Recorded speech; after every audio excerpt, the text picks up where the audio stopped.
Hello. Hello, can you hear me?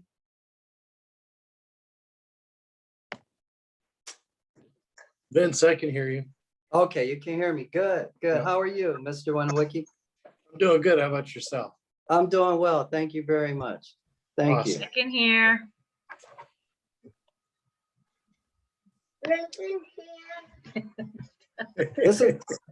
This is my first time, so I'm thinking that the participants are just gonna pop on. I don't need to bring them in here. Yeah, I can see Sarah here. Okay, go away.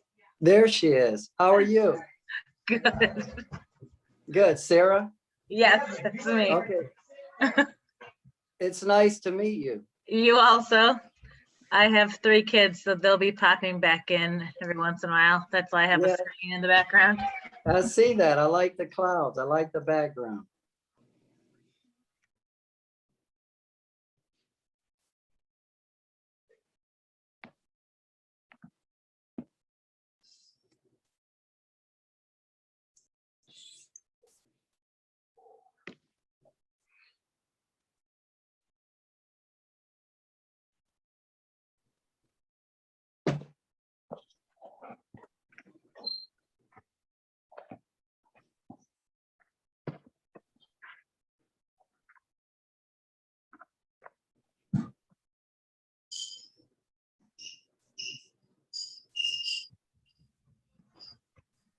Mr. Dave Winowicki, it's weird seeing you had a commission meeting again.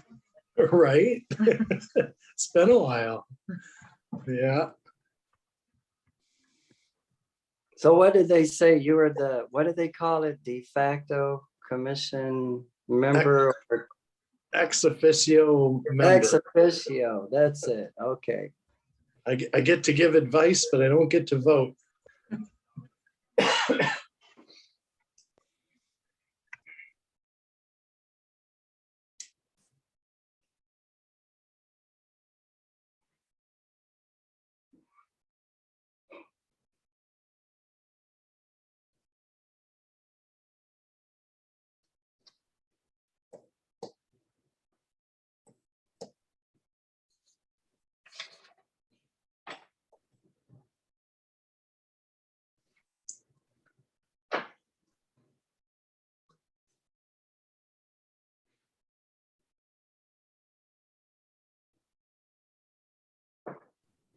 There we go. Is city doing something out at the senior center? The balcony replacements. No, they had a truck out there till 11:30 at night on Saturday. It was along the back of the building between the cell tower and the senior citizen center. I think they were doing something on the roof. Okay.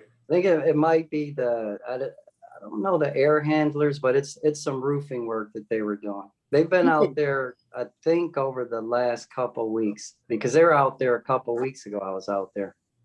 I know they replaced the air conditioners there recently, didn't they, Dave? Yes, we had approved, I makes believe it was 3 that we had approved.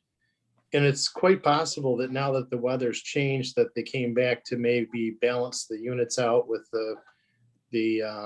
it's not called, I don't think it's called Freon anymore, but 410A, I think is what we approved. So if they were installed in colder weather, then you have to wait till warmer weather to be able to get up there and recharge them and balance them properly.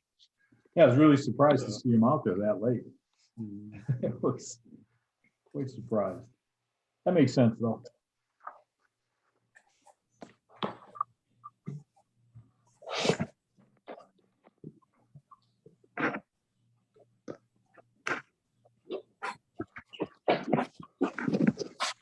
The balconies are looking really nice on the Yes, they are. apartment building. I was over there twice this week and they look really good. Yeah, they're coming along pretty well. Once the parking lot's done, it'll look even better. Yeah.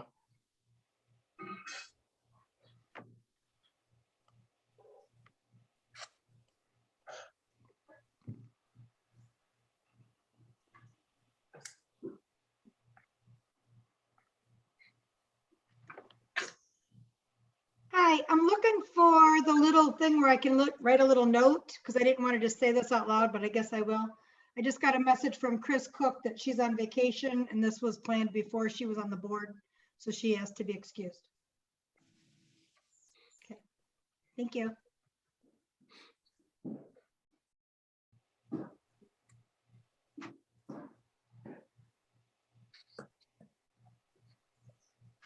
Will someone be making a motion to request that she be excused from the meeting? Do I do that once this meeting officially starts then? Yes. Okay. All right. Sorry, Dave, I don't know how all this works yet. No, that's okay. That's, I'm happy to be here to help advise.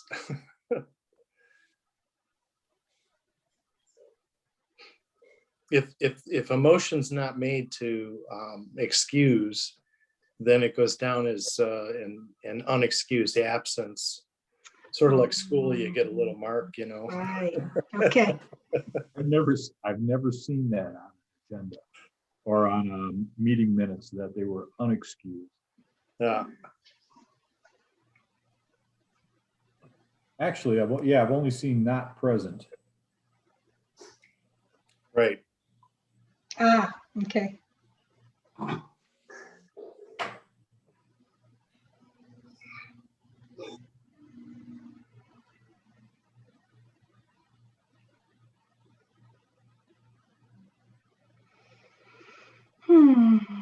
I think there was Chris Meller, is it? The other committee member. Mhm. We were waiting on him.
We're just missing Chris, right?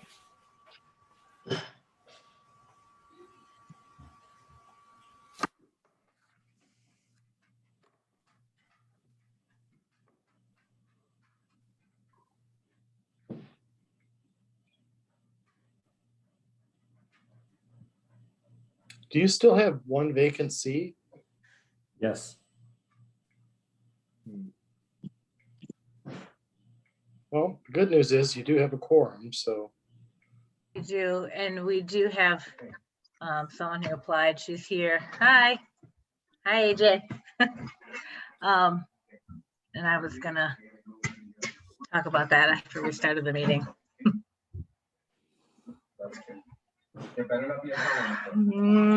Well, since we have a quorum, do you want me just to start? It's after 7. That'd be good. Yeah. Okay. I like to call the meeting of the Parks and Recreation Commission Tuesday, April 6th to order at 7:03 p.m. All right, number 2, stand for the Pledge of Allegiance. That's hard to do. Thanks for the flag. I pledge allegiance to the flag of the United States of America, America. To the republic. and one nation under God, indivisible, with liberty and justice for all. Justice for all. That was nice, Dave. Thank you. You prefer Dave or David? I go by David. Okay. Oh, sorry, Dave. It's okay. And So you might want to add, just moving forward, you might want to add where you take roll call at this point. And then that's where the motion would come in to say that you have an excused member. Okay. Good to know. All right, so what would it would be like, Can I say something? sure, but who do the roll call? We've Secretary? never done this before and it's not on the agenda. So we would have to change the agenda first. Right, and you're doing this before you approve the agenda. So you would make a motion to take roll call and then add roll call to future agendas. And then you can go into approval of the agenda, approval of the revised agenda. I'll make a motion to add roll call to the new agendas moving forward. I'll second. Motion made by Commissioner Bogdan, seconded by Commissioner Sutherland. All in favor? Aye. Aye. Okay, so we're adding roll call. All right, so, Got to be item 3 and then we'll push everything down. right. So who would do the roll call? David, because he's secretary? Yes. Okay, More work for me. So you'll have to wait until I renumber this piece of paper. oh, well, don't keep renumbering it. You might want to wait, because, Yeah, that's true. Chairperson Sarah Kelly, here, Vice Chairperson Dana Sutherland. she's present. She's Present. still muted. David Bogdan, I'm here. Echo Hunt, Here. Christine Cook, Okay, so is this where I'd like to make a motion that Christine asked to be excused? Yes. Okay, I'd like to make a motion that Christine Cook asked to be excused. I'll second. Thank you. Motion made by Commissioner Hunt, seconded by Commissioner Kelly. All in favor? Aye. Aye. Aye. All right, and then, oh, sorry, go ahead. Commissioner Miller is not here. Yeah. Sure. Okay, All right, and number 3, 4, approval of the agenda. But I had several things in the middle of the night last night. I was looking at the agenda while I was at work, and I realized there's some things that we need to switch around. I'm sorry. So, We need to add a couple too, yep. right? Yep, Okay. so I want to take number 7 and bump it up to number 6. I know that in the past, I was looking at past agendas, that was before event planning. That way, if the volunteer people have to pop in and pop out, they can do it early in the meeting. So I want to move that up to 6. And then I have to, under other business, I'd like to add an A and B for interview for the commission seat that ends 12/31.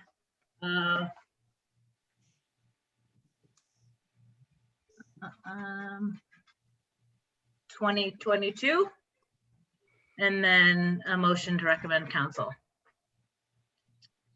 So I guess I'll make 2 separate motions. I would like to make a motion to take number 6, number 7, and number 6 to swap those. I okay. second the motion. Okay, motion made by Commissioner Kelly, seconded by Commissioner Hunt. All in favor? Aye. Aye. Okay, and then I'd like to make another motion for under 10 to have A and B. A being interview for for the commission seat ending in 12/31/2022. And then B, a motion to recommend to council for the seat. I'll second that. Okay, motion made by Commissioner Kelly, seconded by Commissioner Sutherland, all in favor. Aye. Aye. All right, awesome. Okay, now you can renumber it.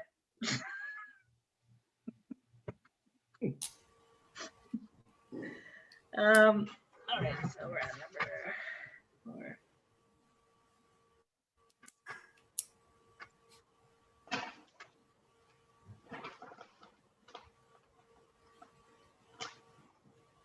Okay, So then since we made individual motions to update the agenda, do we still have to have a motion to approve the overall amended agenda? Yes. Okay, so So you want to then, approve, the motion would read something like you want to approve, you make a motion to approve the revised agenda. okay. So then I will make a motion to approve the revised agenda with the items that we just approved as well. I'll second. Motion made by Commissioner Sutherland to approve the agenda with the revisions, seconded by Commissioner Kelly. All in favor? Aye. Aye. All right. All right. I guess that would make it number 4. 5, right, for approval of the minutes? Because we Yeah. added roll call. We have to approve the agenda first. Oh, we just did. That's it. Yeah, that's I'm sorry. it's all right. So many numbers. I know. Number 5, approval of minutes for March 2nd, 2021. I mean, I can make a motion to approve them because I looked at them. So, I can second Yeah. and say that Dave, you did a great job on very your first detailed. round of the minutes. It was very detailed, so good job. And second the motion of approval of the minutes from March 2nd meeting. all right, motion made by Commissioner Kelly, seconded by Commissioner Sutherland. All in favor? Aye. Aye. Okay. Number 6, report on parks, the creation of the 5-year plan. I'm not sure we need to really create a new 5-year plan. I think it's more of like a revision of the 5-year plan. But I don't remember where I put my 5-year plan that I had. So do you mean like picking up and going with where we were kind of when COVID began last year? Oh, sorry, Dave. Just with updating Harrington and was it Harrington and Boris? Was that what we had decided? So in the past, we had I see you, Commissioner Braga. We had a whole 5-year plan where it had of course I don't know what I did with it right now. But there was like a big huge thing about what it means to be on the commission, you know, what we have, like we added a dog park to it at one point. But I am not prepared. So sorry. Commissioner Byington, go ahead. I was gonna suggest, because the director always did this, that we just simply ask Vince, because he's taken that position, what he's gonna need from us in way of any help we can give him to help create that 5-year plan, because the last 5-year plan is on regular letter 5 years ago. is 85 pages long. So Yeah, it's a little out of our pay grade. right. Who- I had a question. Who created that 5-year plan originally? I don't know. Mr. Winowicki, do you know that? Yeah, so the creation of the plan is a tradition of the recreation director upon advice from the Recreation Commission. And then also working conjointly with the DPW to talk about improvement of the parks and improvement of the city assets. So that's something that, you know, I know, Vince, that when the city, when council told you you had a blank canvas and a whole palette of colors to start working with, This is where you get to start, getting some help and delegating and saying, okay, what are the recommendations and what are you guys hearing from the needs from residents of the city with regard to recreation programs? And then looking at the improvement of the assets, that's something that you would be discussing, and we will be discussing on Thursday at the council meeting. We've had a lot of general talks, and we're building a consensus on not only approving Harrington and Boris, but also including Meadows into this. So we will be moving forward to try to complete what's in the existing 5-year plan. And I think we're pretty much at the end of that 5-year plan, because I was part of that I was on Parks and Rec when we created the last 5-year plan. So it's something you still got a little time to work with, but I would start getting recommendations from all the different groups, DPW, Recreation Commission, with regard to recreational needs, for those types of improvements. But I believe that 5-year plan will fall on you, Vince. So, Go ahead. no, I was just gonna say, so should this be something that we might, for lack of a better word, table for a little bit? That way we could possibly, Vince can get more information about it. We can gather more information and talk about it maybe next month. This is where our legal beagle usually gives the correct terminology, and unfortunately he's not in this meeting, but I believe the word table to the next meeting to discuss further would be appropriate.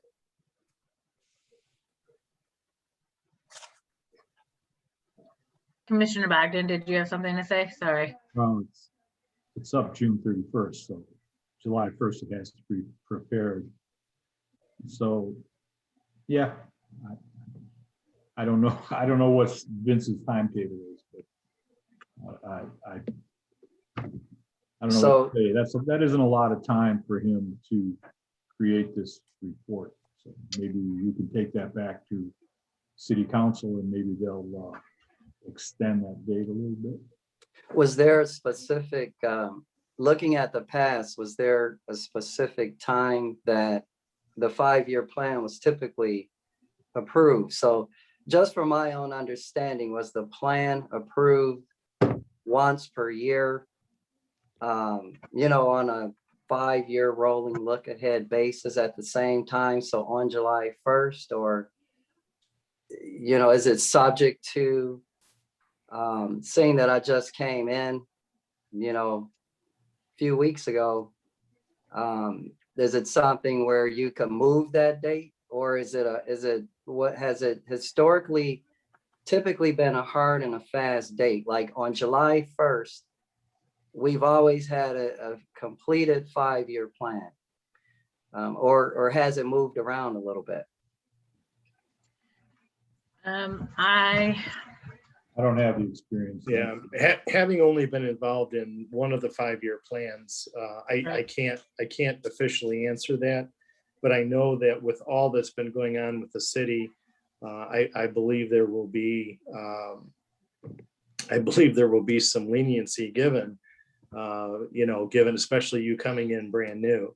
Now, typically, what they do with a 5-year plan, it's pretty much like a budget. You take your last 5-year plan, you look it over, you look at what's been accomplished, what you still feel needs to be accomplished, and then you add in all the new stuff that has come up, or the new recommendations if they're feasible. And so it shouldn't really be as labor intensive as it sounds. It's not really starting from ground zero. You've got a working document that you can start with, and then look over. Now you'll be able to see that in the last 5-year plan, Somerset and Pompo were in there as far as replacing the equipment. Well, we're nearing completion on both of those, so those can come right off of that. If there's been a change in the need for benches and picnic tables and trash cans, that can come out of it. If there's I think reading into it, I think there was a lot of plans for, as I recall, replacing the pathways, making them ADA compliant, and Chairperson Kelly also stated that there was the addition of the dog park. And I'm not sure exactly where we stand on the dog park. I don't know if we've selected a site, but those are the types of things that you take, just like a budget, an annual budget, but it's just more on a 5-year plan. And I can speak for myself that I will be the first proponent of extending a timeline or time frame if there's a need for that. The 5-year plan is pretty much just a guideline moving forward of, we just need a map, really, somewhat of a forecast. Right. So I just got confirmation. I was just looking through some stuff that I was sent last time. Actually, our plan is actually good till the end of December. So we wouldn't, December 2021, the 5-year plan. The current 5-year plan. The current 5-year plan is good and is till It's sort December of 2021. It sort of expires, if you will, or becomes old in December. Correct. Commissioner Hunt. Is there a place where we can find this 5-year plan? It is on the city website, I thought. It is. It's on the city website under commission. It's under the Parks and Recreation Commission. Oh. And you can pull it down. I've actually read the plan, and it's 103 pages total if you include the appendix. Okay. And I was really impressed with it. It was an impressive plan, and actually I learned a lot. And so working on this new plan, I don't mind at all writing the plan, and Mr. Winowicki is accurate. When I interviewed and when the council interviewed me, that was the thing that we discussed, is that blank canvas approach he talked about. Right. One thing that I would look for from the commission is your ideas, because the commission represents the city of Fraser. You represent the residents. And I would look for your ideas and helping to create that plan. Right. And really, it's not, I think one of you said it's not so much a creation as it is a revision. Right. Because the plan's already there. And I believe it was Mr. Winowicki said that there's a couple of those projects that's coming to an end if they haven't already. So those drop off. But not everything in that plan that I read was done. They were ideas, they were vision, they were pretty good. Right. I thought. And so, few things come off, some things go on. But with you all being residents of Fraser, at this point, I'm here 3-4 weeks on the job. You're going to know what the city of Fraser residents want before I will. And so that's what I would look for, is what do the residents want? What do you know that they want? What would you like to see? And we can certainly, discuss that, and those relevant items could go into that plan. But I have no problem putting that together. I thought it was a well-written plan. And so you just take that plan and you build on it. Right. So I think maybe it might be appropriate if we make a motion to talk about the next year plan or the 5-year plan for the next meeting. That way we get time to gather ideas and bring them to Vince. And then maybe by that time, Vince may have a better understanding of what our 5-year plan might entail. Was that your motion? Sure. I'll make a motion to talk about the 5-year plan at the May meeting. Okay, I'd like to second that motion. Okay, motion made by Commissioner Kelly, seconded by Commissioner Hunt. All in favor? Aye. Aye. Okay, awesome. Awesome. So we can have some time to gather some information from people and, bring it to the next meeting. So, all right, I guess it would be number 7 now, volunteer group reports. 7A, updates on McKinley Barrier Free Park. Hi, Sherry. Hi guys, how are you? Good, how are you? Good. Busy, busy, busy. So I'm gonna kind of do both the Fraser First Booster Club and McKinley. Perfect. Of course, when we're done with McKinley soon, then it'll still be Fraser First Booster Club. But so right now we just put in music pieces. I don't know if anybody's been up to the park to see them. They are all installed and people are using them and having a great time. So that was just done. We are working on the sensory garden that will be coming up. Once we get the sensory garden done and a couple other little things that we're putting in, McKinley Park will be done. We'll put a bow on it and we'll move on to better, greater things. Our next meeting is, hold on, April 27th. Yes, 27th. It's going to be at 6:30. It'll be Zoom. There will be information on our Facebook page and on Enough. I always post both places. I'm sorry, could you What- repeat that? The time of your next meeting? April 20, let me make sure that's the day. I'm pretty sure. Yep, April 27th. And then it'll be at 6:30 on Zoom, of course. I saw the paid on call firefighters were there. I was just going to Saturday. talk about that. Yeah. So we just installed the sand table that was made by the Boy Scouts. I forgot the troop number. I apologize. They did a phenomenal job. They've done a lot for that park. So it's all, of course, volunteer. And then we had Saturday, we had the volunteer firefighters and some of the other firefighters. They come out, they installed it. They did a beautiful job. They were out there for like 3-4 hours. We said, oh, it's only going to take a little bit of time, just like a half an hour. Sarah Kelly, your husband, was there. And they did a wonderful job, beautiful job. Everybody was having a great time. The Boy Scouts were there. It was a great community kind of thing. Everybody was coming around. So that was really great. Other than that, we do have our ferry doors going in.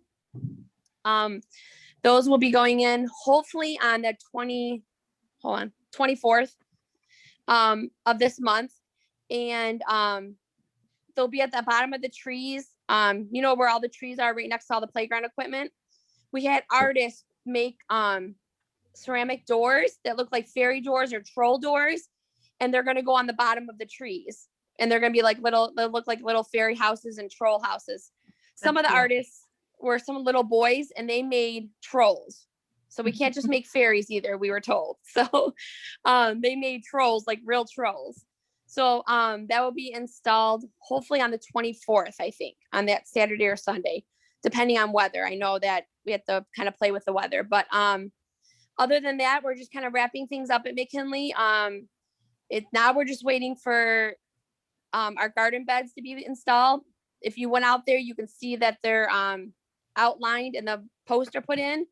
So now we're just waiting for, they are called, oh my God, I should have wrote this down. Today was a bad day at work.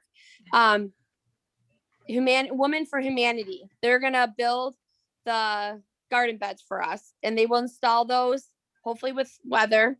Those will be installed on the 24th also. Awesome. So, and they're all donating their time to do all this. So it's been great. And then once we get all that in, we'll do the landscaping around it to kind of finish that spot off and make it look beautiful, of course. And a couple other little things there. And then we're going to move on. We're just trying to Awesome. spend all the donors' money that they gave because the donors gave to McKinley. So we have to spend every dime they gave to that park before we can move on.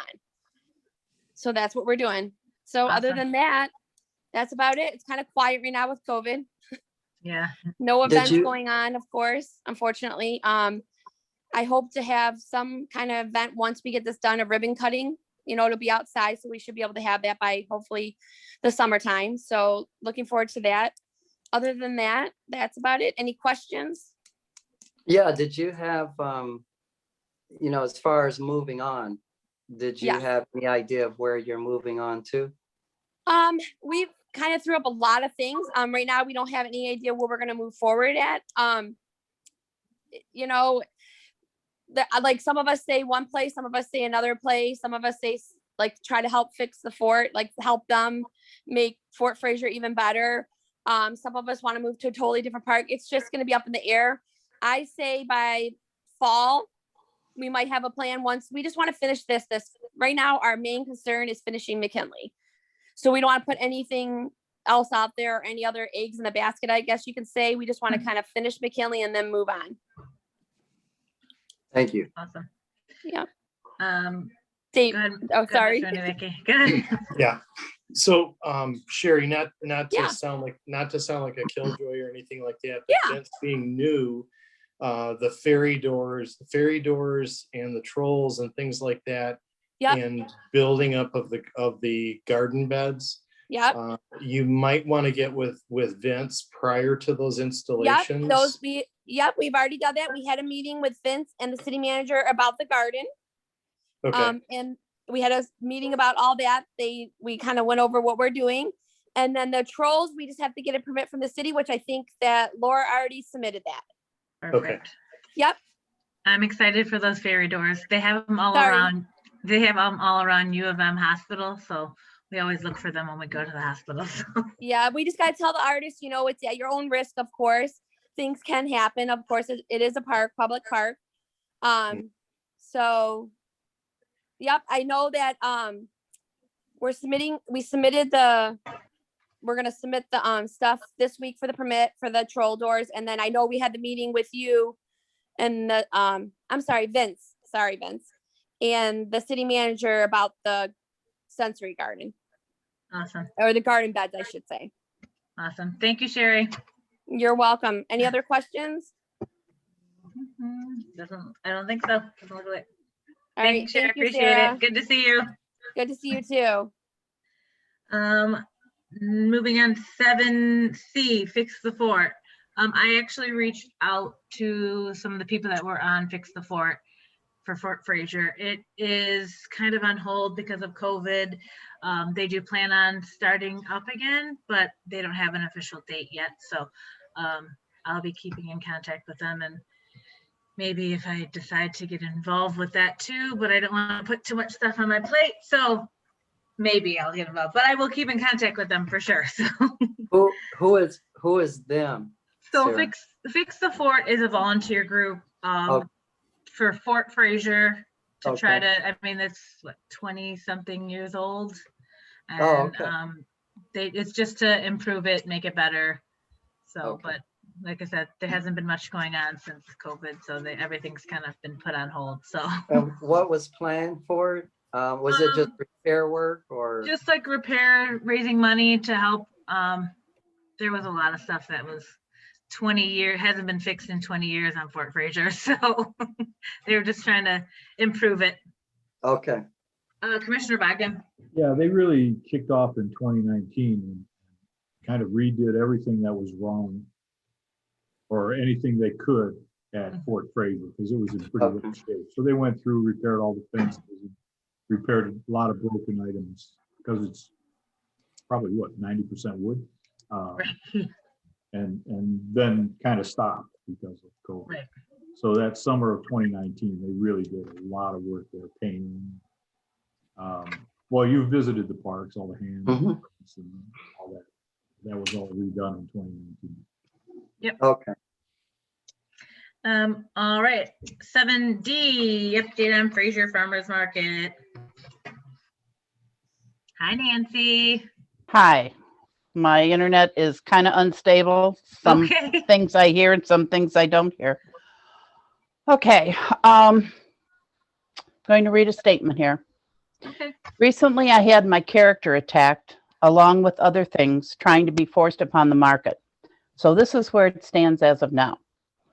Individuals not wanting to accept policies, procedures, and bylaws currently in place has caused a stressful situation. Due to this factor, 2 current board members can't or don't want this stressful situation. Another person, possibly ready to step up, has now declined, because of these recent developments made public. I feel this has gotten out of hand, and at the age of 73, I too find it very stressful. After 3+ years, I have turned the market over to the new Assistant City Manager / Financial Director, Mr. Nealand, to handle. This will be run under his direction with a recreation clerk. Mr. Nealand, Mr. Nealand will be reporting market information to the commission. I wish the market success going forward under Mr. Nealand's control. Nancy Berube, former market organizer.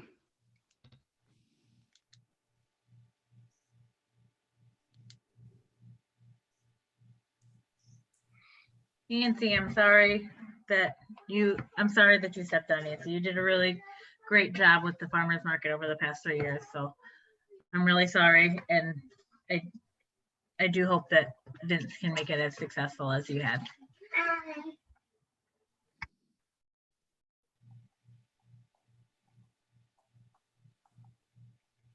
Sorry, I muted myself again. Item 8, event planning. 8A, the spring park cleanup.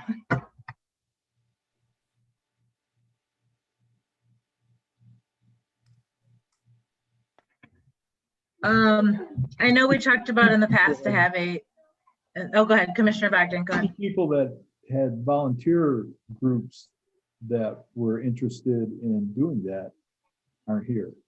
So, Perfect. yes. And I did see a couple other people that some people reached out to me online and gave me their contact information about having groups, and whenever we, well, not whenever, but whenever we had something planned, they would be able to, they'd like to put it on their calendar to possibly make it. So, so for the spring cleanup, we have to decide, or we should decide what park we want to go to. If we want to do like one big day for like one park, 2 parks during this cleanup time, or I don't really know. I guess we can bounce ideas off each other for the moment. I mean, go ahead, Commissioner Sullivan. So when we were, or I'd seen your post on Enough soliciting feedback, and it looked like there was a lot of feedback. Were there any consistent themes in that, with like if people preferred multiple cleanup dates or multiple parks, or? Most of the feedback that I got was the groups that were willing to help and that they want us to have multiple dates, but they didn't really give me feedback on, you know, if they wanted to do 1 or 2 parks, or, you know, which parks they wanted to start with. So I guess that's up to us. So How has it worked in the past? Do you ever do like all the parks and just, or is it always like specific, you pick a couple parks? So in the past, we do like Fort Fraser and McKinley, and we'd have like a, you know, like a 4-hour block, a couple hour block of time, and we did those. And then if we had times, we would move on to the next one, but we didn't really have much to do at like Blanky Park. But we mostly focused on Fort Fraser, and we did McKinley one year and we did Pompo another year. But I kind of feel that when we did like multiple parks at a time, no one knew what was happening. You know, we didn't really have direction. So, I mean, maybe if we kind of focused on one park, one cleanup, like one at a time, and then we can offer multiple days, I think that might be beneficial. Commissioner Hunt. Hi. Oh, so a couple of years back, I don't know, time flies, so I don't know when it happened, but everybody met at Fort Fraser at like 10 a.m. and we worked until 12. And then the group that was there, then we kind of divided and conquered. So like 4 went to Somerset, 4 went to McKinley, and we kind of did it that way. So we started together, but then we were able to divide. So we kind of knew what we were doing. That year, it seemed like we did. Yep. But I can't, honest to God, I can't remember what year that was, but I know it was a couple years ago. Yeah, But that'd that's be a- pretty, that's pretty consistent with the way it's gone the last few years. The main group all convenes at Stephens.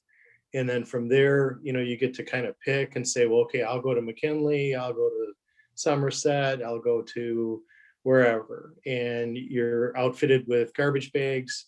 You try to bring your own rakes and things like that, so that when you're picking up sticks, you can break them up or cut them up, put them in bags. Usually we call in DPW, at least a couple of guys to come around with the truck and pick up the debris. It could either be that Saturday or, could be following, but it was usually smaller groups that would convene at various parks, and people kind of picked the park kind of where they lived or, was in their neighborhood. And then at the end of the shift, whether it be, 4 hours, 2 hours, 4 hours, the previous director would always have, pizza brought in, and for those that wanted to indulge afterwards. I had a suggestion, listening to the previous, your procedures. I heard the chair say, she had volunteers ready, ready to go. And, just had a thought that, there's what, 6, 7, commission members. There's myself and you, Mr. Winowicki. My thought was, if depending on how many volunteers you have, Sarah, so, you could, instead of meeting at one park and then breaking up and going to, the various parks from there, you could plan it where you, depending again on the volunteers, so you have 6 or 7 volunteers per recreation commission member, and one, a group for me, we could knock out, pretty much the majority of the parks in one day. Do you see what I mean? Because some parks are small and they're not going to have, I visited all the parks yesterday, and McKinley, it had a lot of litter, and I visited it with, DPW, and the employees there were picking up litter. In fact, some were coming to help out, but it was quite a bit. And I guess what you could expect after winter, and it's been windy too, over the last month. And so it is a lot of debris there, against the fences and things of that nature. But it was just a thought that, if we organize that way, again, depending on how many volunteers you have, I don't know how many you've got, but let's say you've got 4 or 5 per commission member, and you probably may have more than that, because I heard, the talk of possibly, using or taking on, students who are anxious to help, clean up. So if there's quite a number of those folks, then you could break that up, and instead of going to one park and that wastes some time, because then you got to go from that park to the various parks, kind of set a plan that says, okay, Vince's group, he'll kind of oversee the cleanup at McKinley. And, so I go directly there with the group. I meet the group there, and we put it on the website or however we communicate it. And then my group's there, I get there and we clean it up. And as Mr. Winowicki say, you leave the bags there for DPW once you're done. They're going to swing by all the parks, and they're going to pick those bags up. And then someone else is going to meet at Somerset. And, so if you plan it like that, you can meet there, first thing, probably get it done in a few hours. And then you would have knocked out probably the majority of the parks. And then from there, whatever parks we didn't do, then you could plan it for the next Saturday or the next couple of weeks or whatever. I don't know if that sounds like a, a game plan, but I just thought I'd throw it out there. So my other question, sorry, is in the past, we not only did we clean up, there were times when we, I mean, I think, okay.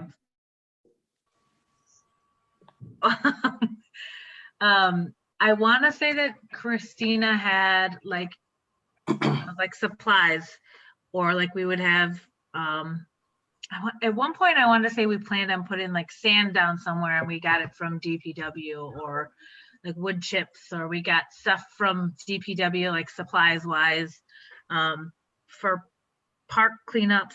If we did make it multiple, could it be like 1 week we, like I said, multiple days, 1 week we pick up trash, and then the next time we come and we working with DPW, if they have something that they have the, volunteers could do, I don't really know, because I don't really know the schematics. Actually, actually, that's a great idea.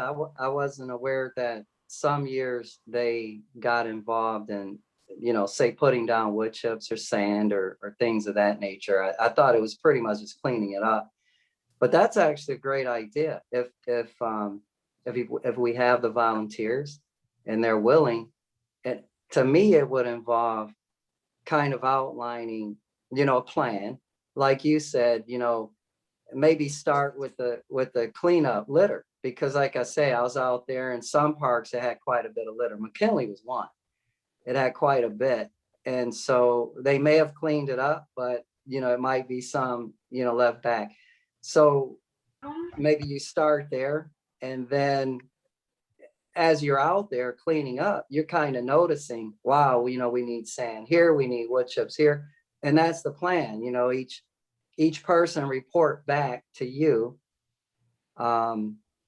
what, the condition of the parks, we noticed this park needed this, like, Somerset has a lot of wood chips, right? Because it was recently done. So if it's down a little bit, whatever they notice, it could be reported back, and then a decision is made. Do we need to take action on that? Do we need to, then say it's planned. Okay, in 2 or 3 weeks, we will have the wood chips and we could go out there and do that. And I'm just using that as an example, but it's, to me, I thought it would start with the kind of the litter cleanup, and then you can assess the parks, as you're out there, and then we plan around that accordingly. And that was just an idea. Yeah. One of the areas too that we sometimes overlook, and it's the circle right at where Utica and Garfield intersect. That big huge flower bed is city owned, and that's one area that we do focus on to weed it and get it ready, because there's a lot of perennials that come up there. A lot of daylilies and things like that are about to sprout, and that's usually just a cleanup area. Right. Commissioner Bogdan. In the past, I've always seen some of the things we're talking about. The city hired students and kids and had them doing that sort of thing during the summer. Not to take that away from anybody's suggestion, but is the city going to do that this year? Are they going to hire students from Fraser High School, things like that, to do that type of work? Some of the students that you've seen in the past are from the Honor Society, kids that are needing extra credit from the high school for community service, things like that. If you may be referring to the seasonal help that DPW hires, and this is something I know that Vince, and Commissioner Kelly, you might want to discuss with Mark Ragsdale what his plan is for actually doing the wood chips and sand and things like that, because that's typically a function of DPW, and they do tend to hire a lot of seasonal help.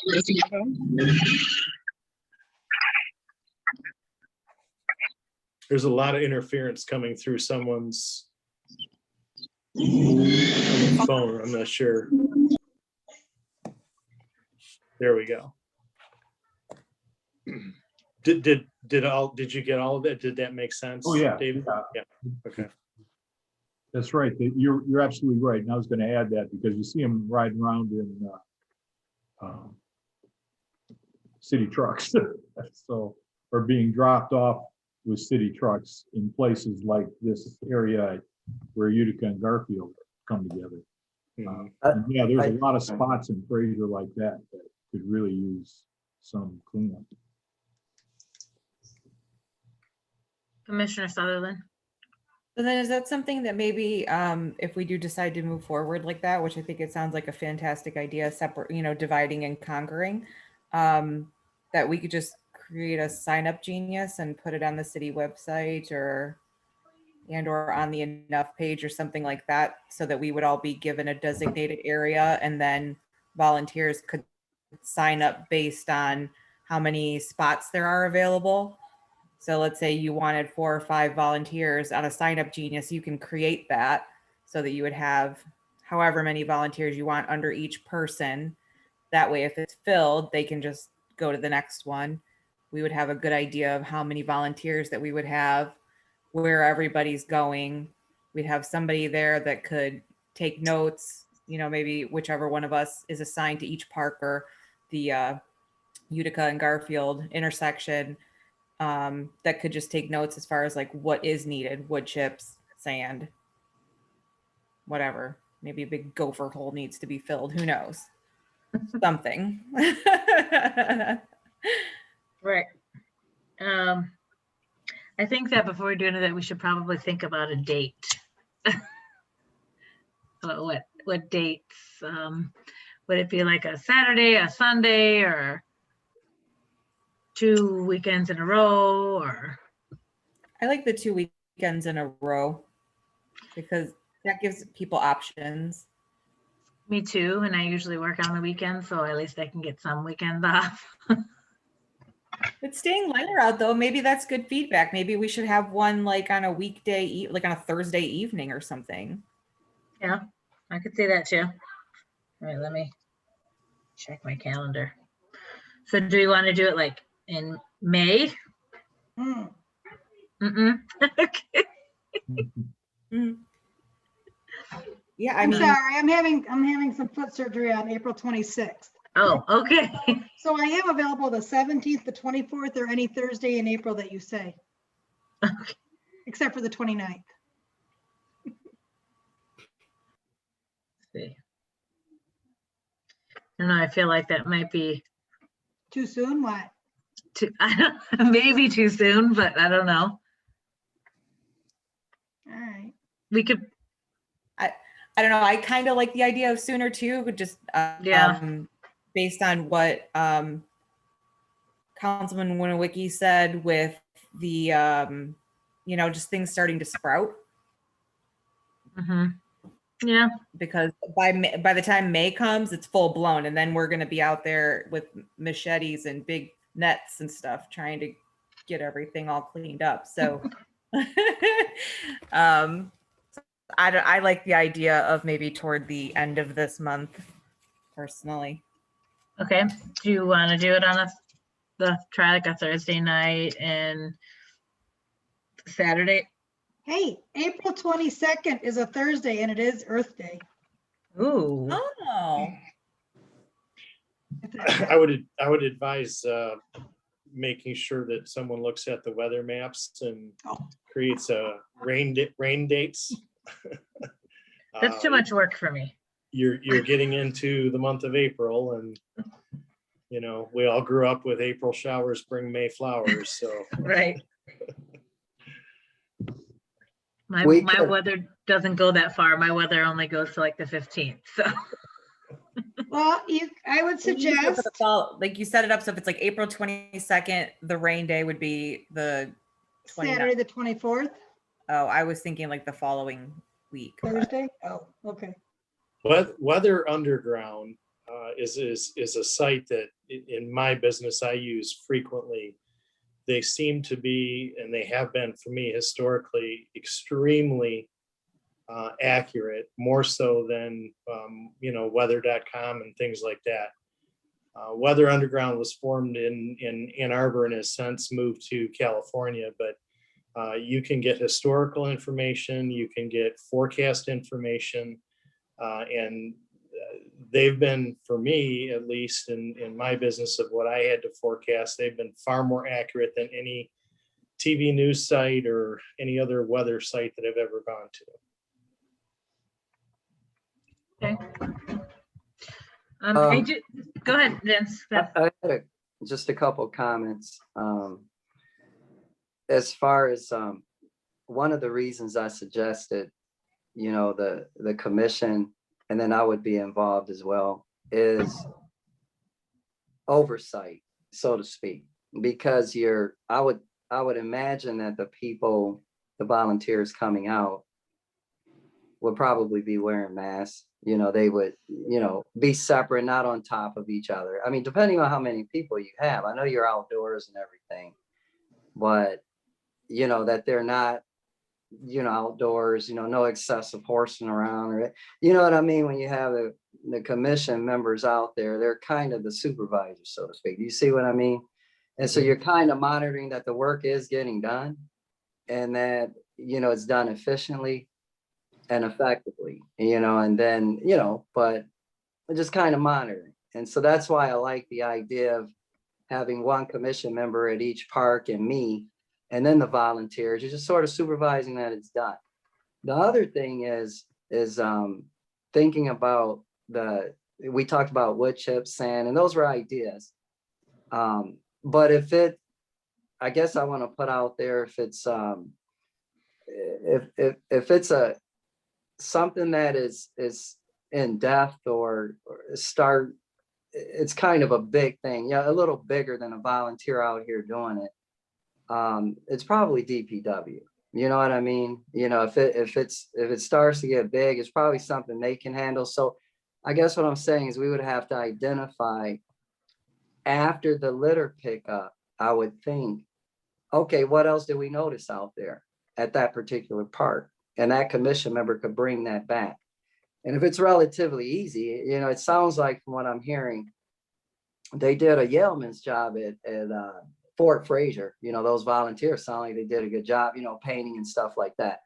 But I guess all I'm saying is if it's something that requires a lot of material or, tons of sand or something like, it's probably something DPW would take care of. It depends on what it is. But I just wanted to put that out there. It just popped in my head.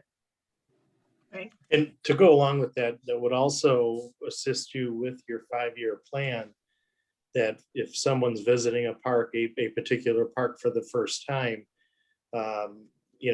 maybe they have some recommendations. I know at Somerset, we found that the old carousel, for lack of a better word, I can't think of the actual name of it, but was in a total state of disrepair. We found that at Boris Park, we found a slide was damaged and was presenting a health hazard. And all those reports in previous years would come back to the previous director, who would then either get DPW to make the repairs, or would then also maybe include a recommendation in that 5-year plan.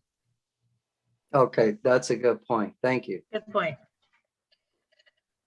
So do we want to try to maybe set a date, even if it's a rain out date, but even just have the 2 dates, maybe the 22nd of April and the 24th?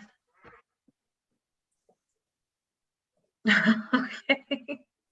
Do you think the volunteers would be, because you're thinking about them as well, are they available? So maybe I could put a like a pending, I guess, maybe not the right word, but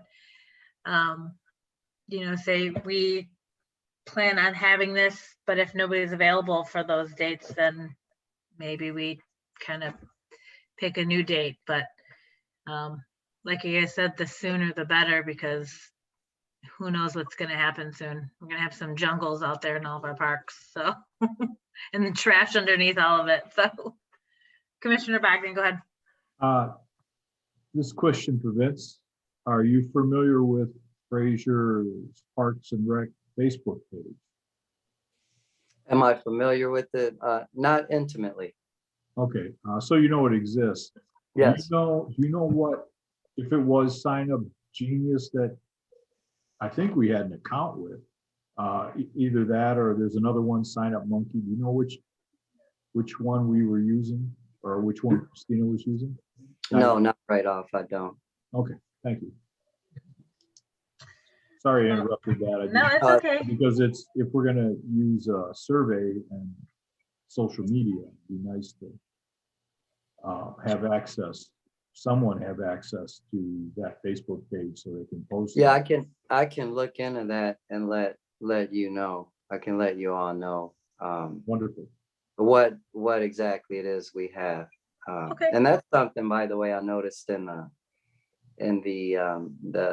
5-year plan. That's one of the things I liked about it is the surveys that were done. And I shouldn't assume that that's how it was done, but the surveys were pretty good in that plan. You know, it gave the actual residential feedback. The citizens gave their feedback, and it was good.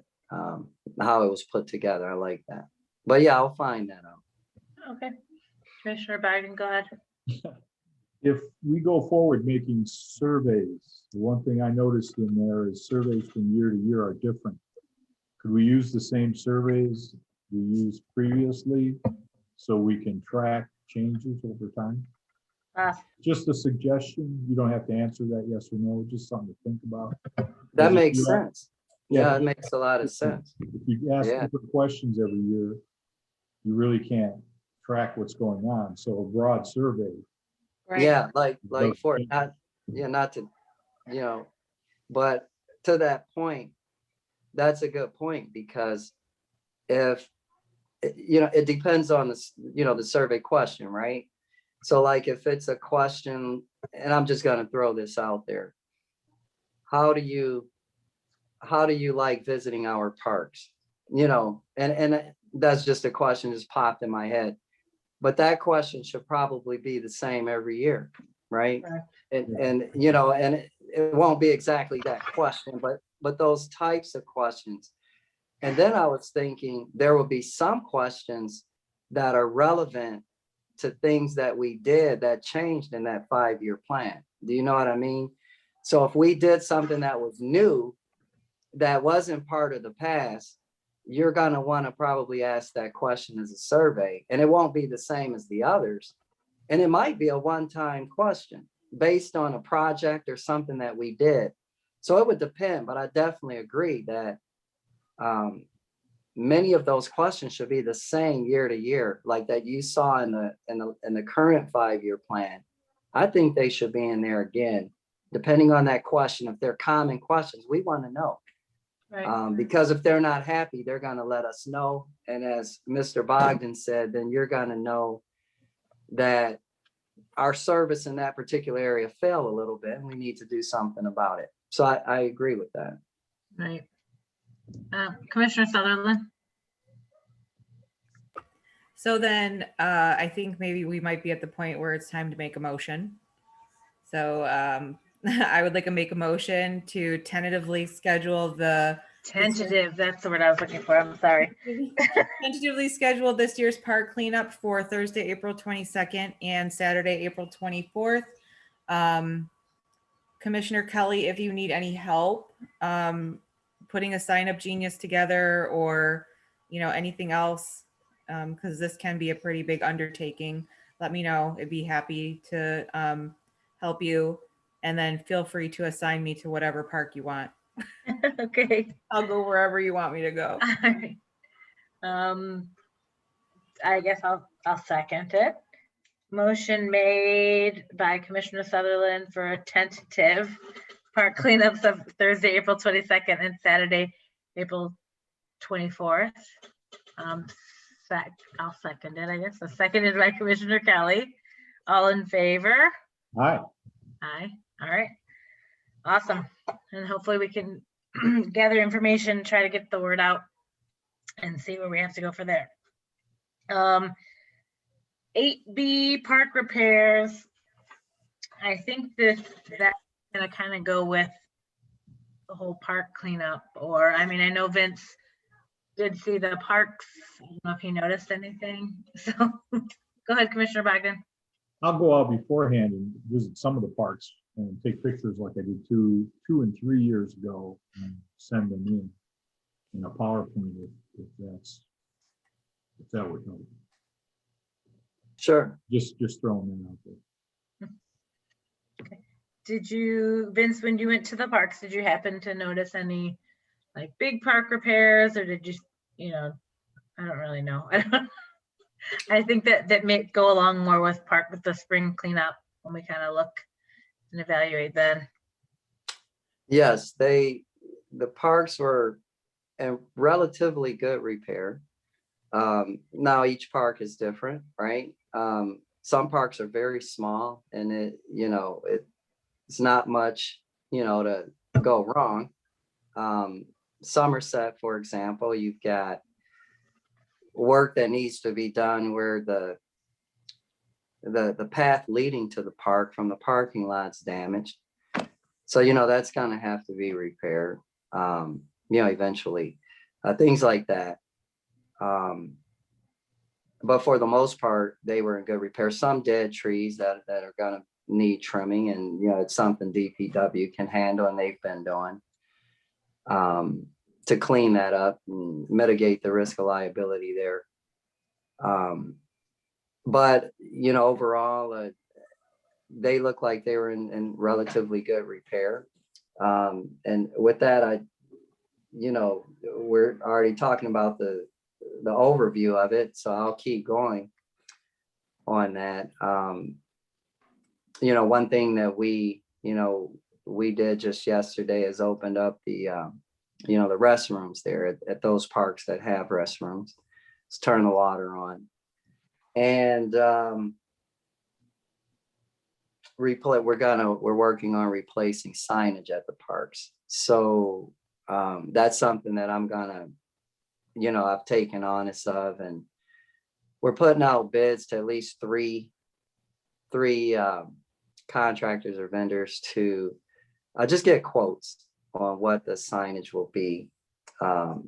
And as far as replacing it, we have in mind that there'll be uniform signage throughout each park. So that would be good.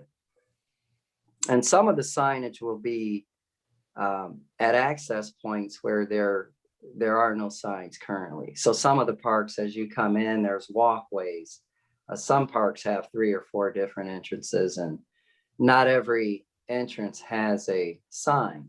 And so, the sign may be smaller because maybe the parkway path is narrower, but it would still be nice to have a sign there.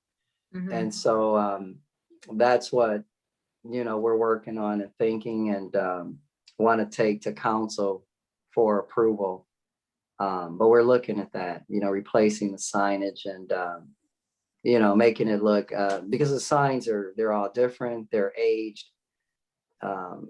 Many of them are wooden, which means they're old, paint peeling. So it'll look really sharp once it's done. And, council approves, what's presented, we could probably have that done in several months. So, so that's one big thing we're working on there. But just readying the parks, like I said, a couple of the parks, Mckinley was one. There were DPW staff out there already cleaning it up and, readying it for mowing and the annual maintenance and care that comes with it. But as far as any real problems, nothing that I noticed. They actually look pretty good to me, but just what I mentioned. Commissioner Sutherland. I had brought something up like right after Somerset was, for the most part, the structures were completed last year. There's a back area on the tallest tower where kids can easily climb out, and it's pretty high. It would be the equivalent of being able to be out on a roof. And I saw a few kids while I was there climbing on the outside of the structure, Spider-Manning it up to the top. And I had recommended that we put some like mesh netting or contact the company that we purchased the structure from to see if there's anything that can be put on that opening, because I saw more than one kid doing it while I was there, and it was really dangerous. Even my kids were like, what are they doing? So I took some pictures last year and sent it, but Vince, I can take some pictures and send that to you. Can you do that? Yep. Yep. I'll go up there and take some pictures because I don't know what happened to them, but so that we can include it. But every time I drive past Somerset, it's, you know, full of kids, which is amazing, but it's just something that really, it makes me nervous that big opening is on the back of that structure. So I just, since that kind of falls in line with park repairs, I wanted to bring that up again so we didn't lose sight of it. Did anyone else have any comments on that or know anything about that?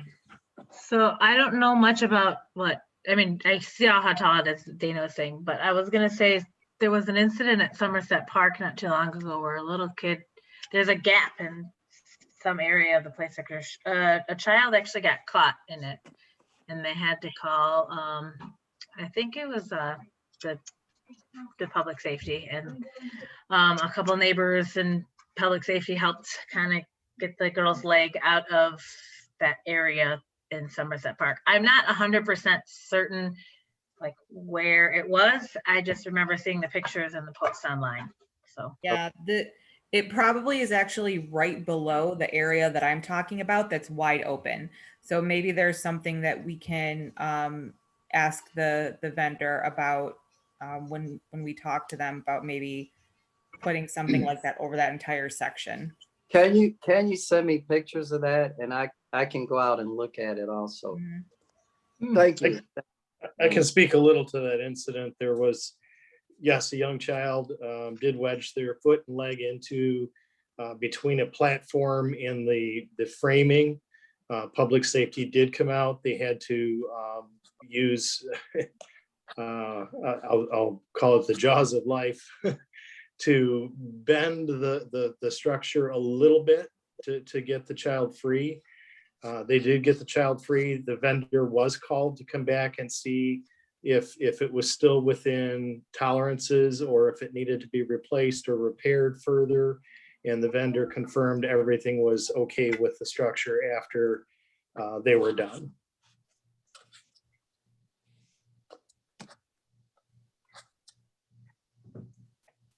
I have a comment. Go ahead. I'm done. Okay. Amanda, I see we have a comment.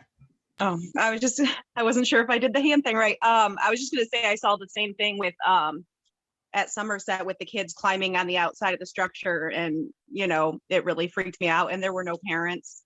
So I mean, if they were to fall, you know, and their friends were just to get freaked out and run or something. So we were nervous about the same thing. Okay. Thank you. Okay, let's see. So I guess we can go since anything else with park repairs, guys? I don't think so. All right, I will move on to 8C, the food truck rally. I know this was Chris Cook's like her baby. This was her initial idea. Well, I know Dana had the idea too, but I just remember Chris bringing that up. So yeah, she's really excited about it. Right. So I'd like to I would like to get more feedback from Chris. I know she's on vacation. Planning one, I don't even know what that would entail. I don't even know if it's possible, how it's possible, where it would be, who to contact. I don't know anything. I'm stumped on that one.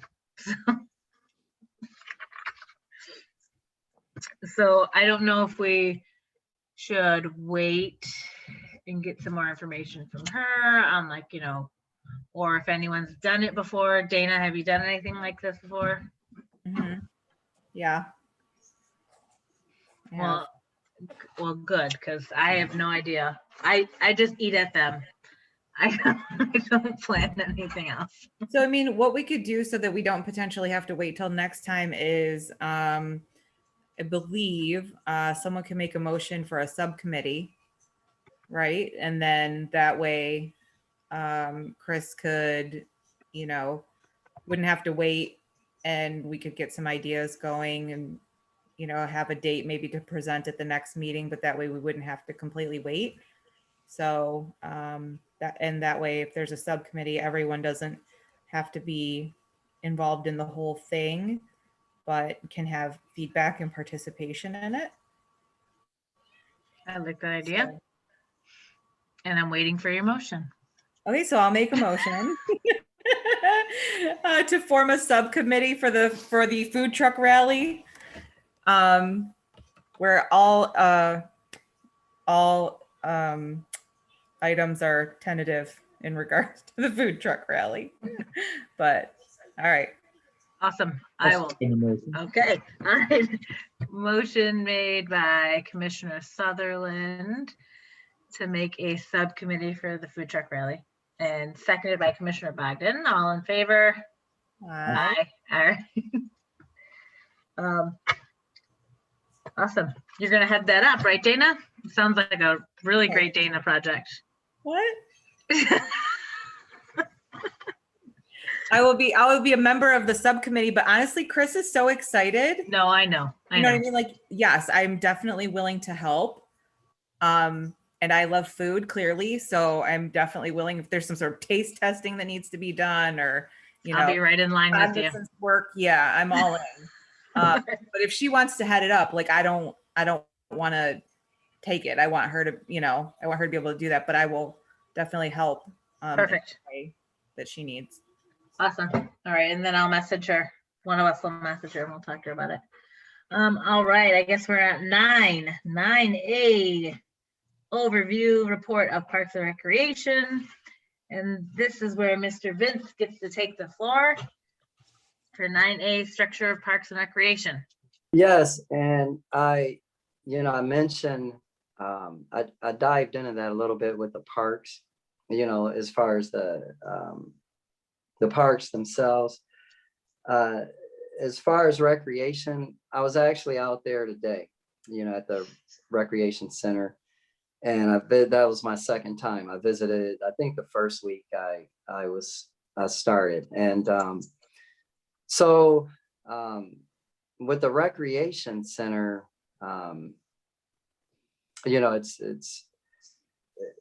we'll need, first off, I'm getting a lot of questions, obviously, about all these programs. Senior center, the recreation center, the pavilion rental, baseball, softball, t-ball. And to be consistent, I've been telling, people inquiring about it, that things are on hold for now. And the reason for that is primarily COVID.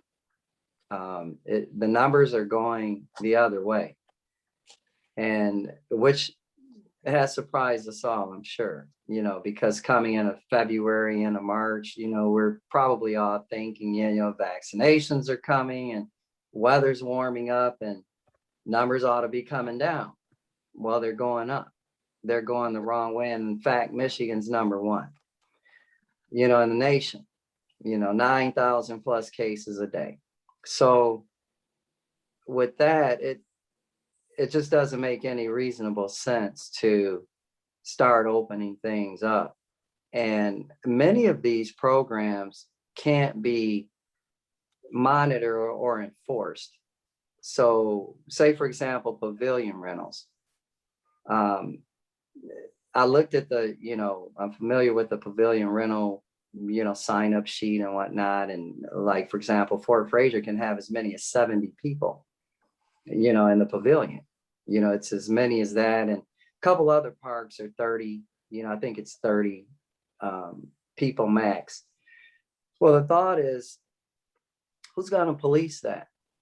And what if, because they're gonna, those pavilions are, you're under that roof, you're outdoors, but you're kind of compacted together there. And who's policing it or enforcing that people, it's only 10 and that they're all wearing masks and this sort of thing. The last thing I would want as a representative of the city is to have contact tracing come back because of a program we opened. And it comes back that, oh, it was a particular event that the city allowed. And that's where these infection cases came from. That wouldn't be good. Wouldn't be good for our reputation. And it's not something that I would endorse.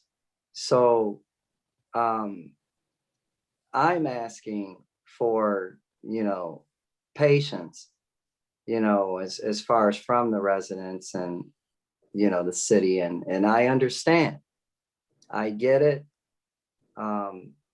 It's been, it's been terrible. It's, people are feeling, they want to get back to normal, but they're going the wrong way. And that's an indication that probably we started getting back to normal a little too soon because vaccinations have ramped up, as we know, and they're still going the wrong way.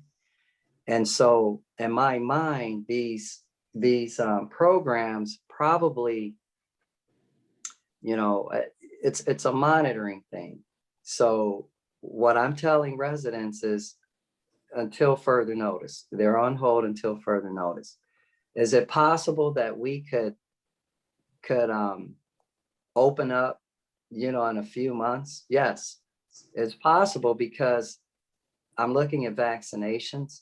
They're going to continue to go, and they're saying that supply should eventually outpace demand. And Sarah, you're a nurse, you would know probably that status and where we're at better than I would in terms of vaccinations and what's out there and what they're saying. But that's what I'm reading and hearing, is that it's gonna eventually outpace, where if you want it, you don't have to wait or be rejected when you sign up, you just go get it. And so as the vaccinations continue, it's reasonable that, people are protected. What I don't want is to have, us open up too quickly. There be some infections because of our opening up, and people who are not vaccinated participated in that, and God forbid, die. And so the more people that are vaccinated, the more protected you are. So whereas if you, God forbid, became infected, you got a better chance of survival. And so by giving it a few more months as these because I think I heard today, half the nation is vaccinated. So it's quickly ramping up. And so as the weather warms and the vaccinations continue, and, I'm monitoring the numbers, the statistics, are they going back down? I mean, it's kind of a shame if you think about it. Michigan's number one out of all the, the states. Think about that. And I'm going to endorse opening up. It just doesn't make sense. The state is still in a state of emergency. The city's in a state of emergency. And even if I did want to open up, I'm quite certain that I would seek council's approval to do so. I would go and say, how are you feeling about this? But at the current time, I'm not comfortable, and I don't want to be prejudicial. I don't want to say yes for one and no to another. You want to be objective, you want to be fair, across the board. If you're going to say no here, then it's no here. And I don't think it'll be all summer. It could only be a couple months. But, we're getting the questions and we're telling the residents continue to check back. I'm keeping numbers myself for those calling in, that if and when that changes, I'm personally calling some back saying, yeah, we're open in this area or here. But it's going to be hard to police. So something like that, how do you police that if you open that up and people are renting these things or even playing baseball or t-ball or whatever? How do you police it? That's why I made the comment about the cleanup, because if one of us is at each park, sort of as a monitor, as the supervisor, we're looking for that, making sure people are wearing masks, they're properly distanced as you're cleaning up. Because you don't want any negative consequences that come out of it. So that's the status. So I did visit the rec center today. It's got a lot of potential. But I don't believe we're ready to open up because of the numbers. And you're also dealing with seniors now. So it just appears prudent that, we remain closed for now. I think that what I would suggest is that the Recreation Commission and me generate ideas on what we can do, when, because I believe we're going to do it. It's just a matter of when, but it doesn't inhibit us from planning around it now or in the next meeting or the next. So we can start planning on the farmers market and what we want to see, right? Because I think it was Dana's email. She had some ideas, and I think her email said it's 6 weeks away or something like that. Now, whether we open in 6 weeks, it depends on the numbers. Then it'll depend on Michigan's vaccinations and our local Macomb County vaccinations. But it doesn't, to me, inhibit us or prevent us from planning on what, moving in that direction and what we want to see this summer. We don't have to stop the plans. I believe the plans are going to go forward. It's just a dangerous and risky time right now. And that's where the status is. So as I looked at that rec center, it, like the other programs, I'm not prepared to open it up. And then to also mention, when we open it up or are ready to open it up, you have to think about, because this rec center, I was, shuttered, and as I walk through, and you'll need at least, in my mind, two people. It's a pretty big area, and in my mind, you'll have someone who's at the front or the counter to assist and greet, right? So people coming in, you got to direct them, you're greeting them, you've got that person there. You're going to need another person to sign up, because you're going to have programs, like we did before, and they're going to sign people up. That place is pretty big to have one person. Now, initially in my mind, I was thinking you'd start off with one, because you'd open it up gradually. And what it'll need first is a good old-fashioned cleaning. It's got to be cleaned up first, because it's been shuttered a while. And so you get one person, we hire one, with council's approval, and then we get it clean and clean it up, get it ready. And then you bring on another person, because now you got the activities, and one person can't run around, in my mind, and do it all organizationally. That's what I was kind of thinking when I was walking through and looking at everything. It'll be a big project for one person to handle. So that's in the future, because you're not even ready to open it yet. But it could be relatively soon. And if it is, then, that's me going to council saying, can I hire someone? Because you can't have a volunteer running it. You can't rely on that. So Right. it'll have to be someone employed. And are we ready for that? and I'm sure they may rely on me. I'm the budget guy. So, but I'd have to get approval for that. I'd have to get approval to open. Right. Again, I don't want to move in front of council and recommend opening something when the city is in a state of emergency, like the rest of the cities across the state. So, I have to consider those things. But that's the status. It has a lot of potential. It's kind of, you walk through and you kind of get excited, like, wow, we could do this. Or yeah, I could almost envision what was going on there, because when I did walk through, I talked to some people about what they were doing, what actually went on. So, but that's where it is people, for the most part, the residents have been understanding. I'm sure many, probably not the most thrilled about it, but I guess I asked for patience, because when you consider what I just said, I'm really moving and wanting a decision that's based on the safety of the citizens. That's really what it's about for me. It's about the safety of the citizens. You just couldn't forgive yourself if you opened up and then contact tracing came back and said it was a result of that open. Right. So you want to be careful there. So that's where we are. It's until further notice. Again, I believe that the Recreation Commission, we could be planning what we want to see. Correct. I want to see the Fraser Farmers Market. So we should probably be planning about, around that, and continue to monitor the numbers and the statistics.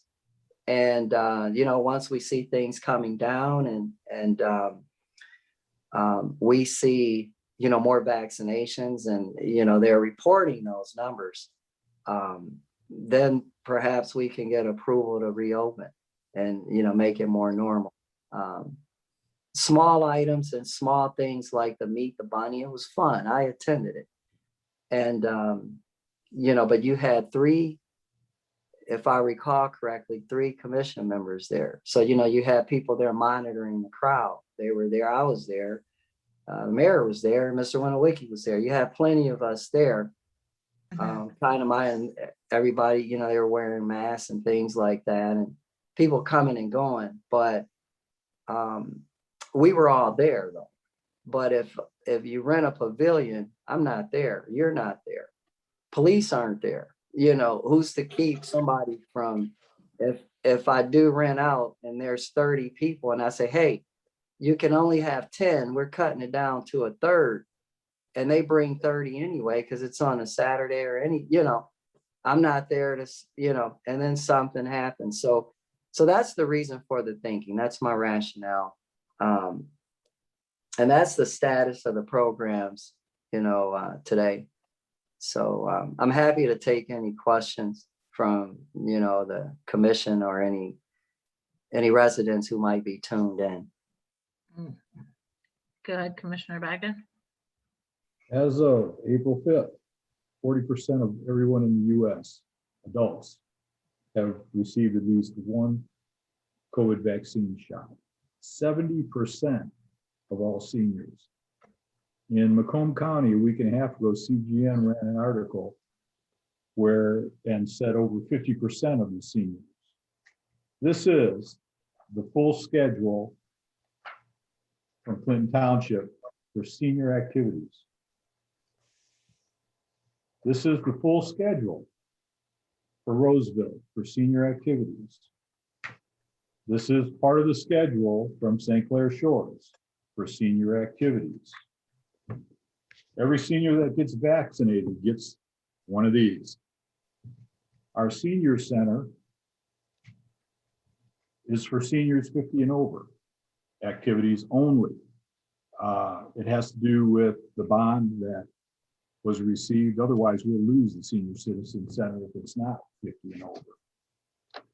So instead of voicing my concern now or later, I'll voice it now. I don't understand why these programs aren't running, because seniors are vaccinated.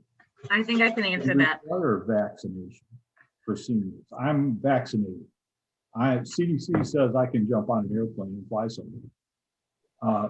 So I don't understand the problem. When you're talking about having cleanup, it has to be cleaned up and you have to hire people.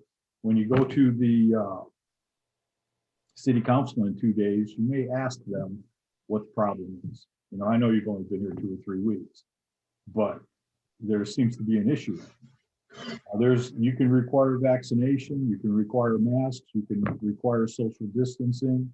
And a lot of these programs that we had here, like I can read some of them here, St. Clair Shores, Zumba classes, low impact yoga, silver sneakers programs, Tai Chi.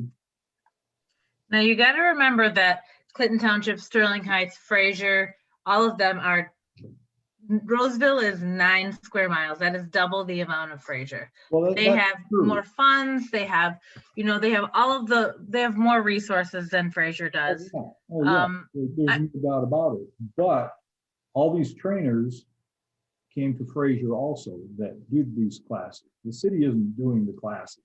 They provide the facility like we did here. And some of these seniors that go to St. Clair Shores, Roseville, Clinton Township would come to our senior center. I met a lot of them in Tai Chi classes and yoga classes and other senior programs because they go from place to place for social activities. Because really, what else you got, if you think about it. So I don't understand why we're lagging so far behind. You can take safe measures.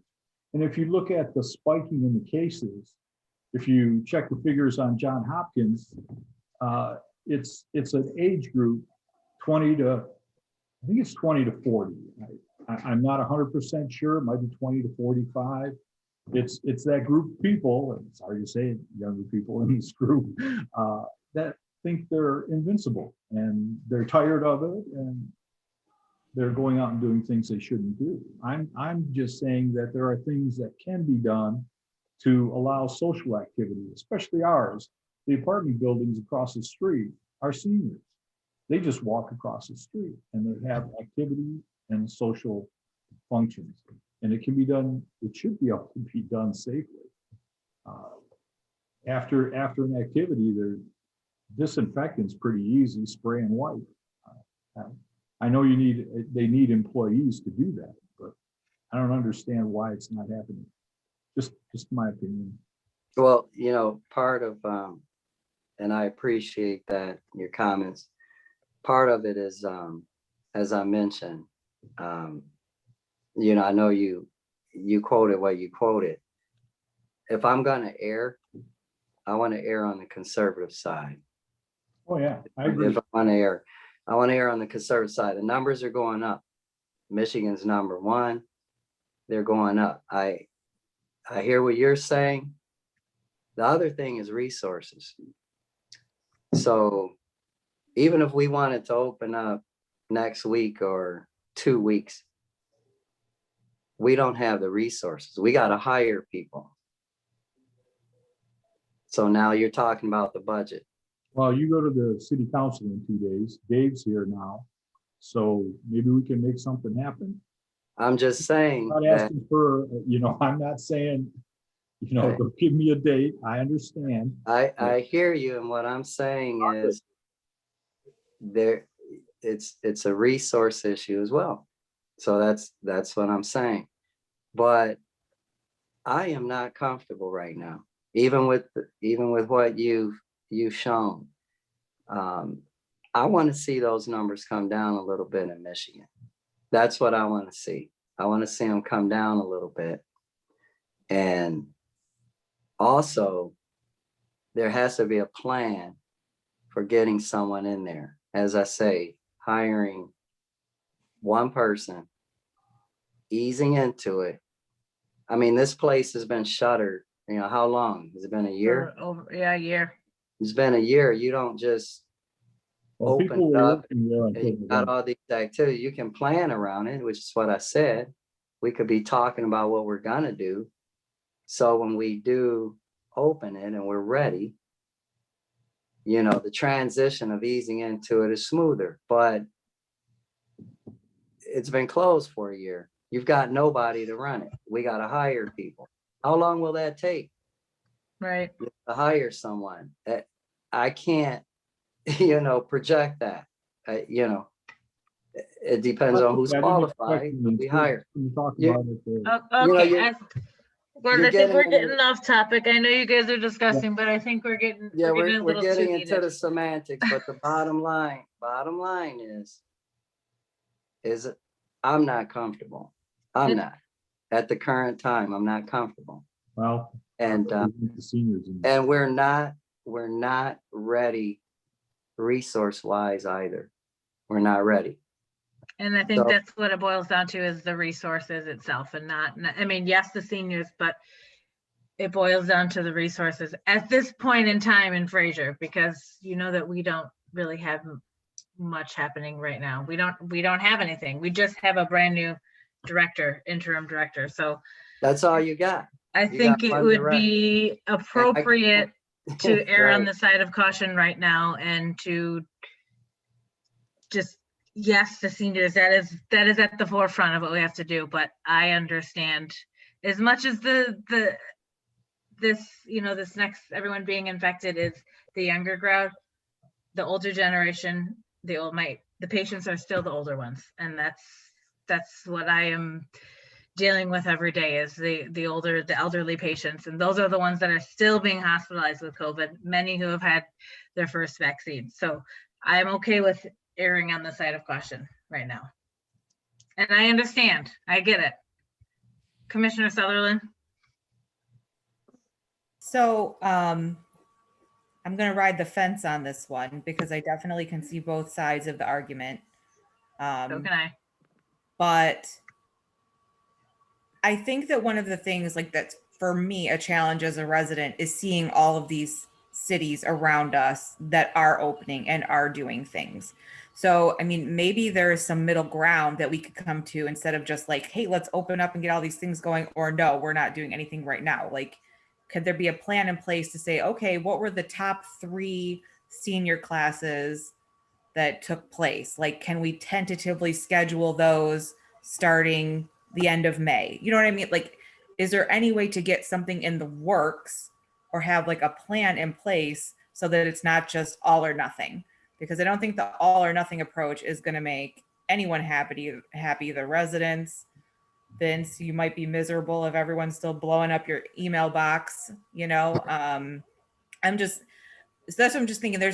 There has to be some sort of middle ground where we can say, okay, these are the 5 classes that we really want to see. These 3 for senior, these 2 for kids, and then the extra activities that we're doing, like the bunny event, like the food truck rally, so that it's not just opening those floodgates, but that we're slowly opening things back up and starting activities.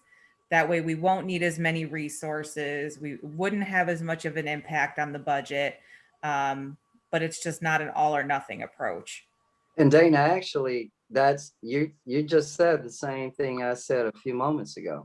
I had said we could start planning, now about what we want to see when it is open. I had said that a few moments ago. Okay. And that also includes other activities like Fraser Farmers Market. We could start planning now on what we want to see. We don't have to not talk about it until July. We Right. could start planning around it. And if the numbers are down and we're comfortable, we could open up, and the vaccinations are continue to run their course. And that's what I said. That's what I was saying. So then we could maybe plan around it, we could talk about what activities when we do open the rec center do we want to see. What did you have? You tell me, because I wasn't here. And I'm quite certain, you all and a lot of know what was going on there. And what does the residents want to see? What does senior citizens want to see when they go over? We could with the weather plan it out. breaking, I think with the weather breaking too, you know what I mean? It would be easier to come up with activities where you can enforce more social distancing outside. Like I think the senior center used to have chair yoga. You know what I mean? That's something that, you could maybe do chair yoga outside in the spring. So I don't know if this would They have a think gymnasium. about this, but maybe potentially having a subcommittee might be the word of the day, right? To kind of come up with some ideas as to what should be started first. Kind the of easing into it. the Kind of duration, easing into it. Yeah, like you say, rather than open the floodgates up. yes, a plan to ease into it. And we're continuing to monitor, and when we're comfortable, then we could work towards, getting it back open again. It's a transition. Are there any activities in particular, Mr. Bogdan, that you know were successful with the seniors that we could possibly Well, that's plan that- on? most of the senior health activities were popular, and they ran them multiple days a week at multiple times, like the Tai Chi, yoga. There was a chair yoga that they had. I've asked twice now if I could get copies of the old schedule they used to have, but I don't have access to the rec center. All that information is available. Oh, you have one. I'm gonna borrow The your Fraser calendar Community and Post. use it to answer that question. Because there were a lot of programs where people can be spread out. You can put them 12 feet apart in the gymnasium there for Tai Chi. They had Tai Chi in the gymnasium anyway. And it used to be 15 or 20 people per group, but they had the group multiple days per week. They had yoga and chair yoga in another smaller room. But there's activities like that, a bingo, Wheel of Fortune that they played on a big monitor in the cafeteria room. There's a lot of things. There's bookshelves there for trading books, and it's a good social activity for a lot of people. I just found the senior gazette that I have. It's like back here. It's hard to see. It's gonna get back to bigger room, but it has all the senior activities, center activities. So maybe I can scan this in and I send would it to. appreciate it. Yep. I just found it in my folder at the bottom. And it's from Well, yeah, February I and wouldn't March wanna of just- 2020. I wouldn't want to just open it, but at least start cleaning it up and find some programs that are reasonable to start with. Give And people then, something to do. I mean, so I know you talk also, Vincent, about staffing, right? So I mean, technically, all of us commissioners are city employees, right? So I mean, what if we got the senior center all cleaned up and then Dave was there to oversee Tai Chi, and we just did Tai Chi, or we just did chair yoga, and I was there to oversee chair yoga and make sure that everyone was masked and 12 feet apart. I mean, would that solve some of the challenges? I think that would have to be a question for our, What's more to take to the city council? Right. Well, with all due respect, exactly what Vince has explained is the function of the Recreation Commission. You have desires, you have wishes, you have thoughts. These are things that Vince has asked you to put into a plan and start planning them. And I don't think that any amount of continuing to talk about it tonight is going to further that plan. Vince clearly laid out, this is what your function is, this is what you need to do, and let's get it in front of him so that he can start getting comfortable and making sure. So you have a lot of great ideas of the different senior programs. You have ideas of how to man it. When you talk about, and Vince mentioned that staffing is a concern, keep in mind, people are still getting an extra incentive to stay at home and stay on unemployment. So when you look at jobs that are paying, that they're hiring people to do recreation programs, you can't pay them enough to get them off unemployment. So it was a good idea to start with the commissioners. Is that an actual fact? Oh yeah, because you're talking about part-time. You're talking about part-time work. Who's gonna take part-time work in running a program and give up that extra money on unemployment?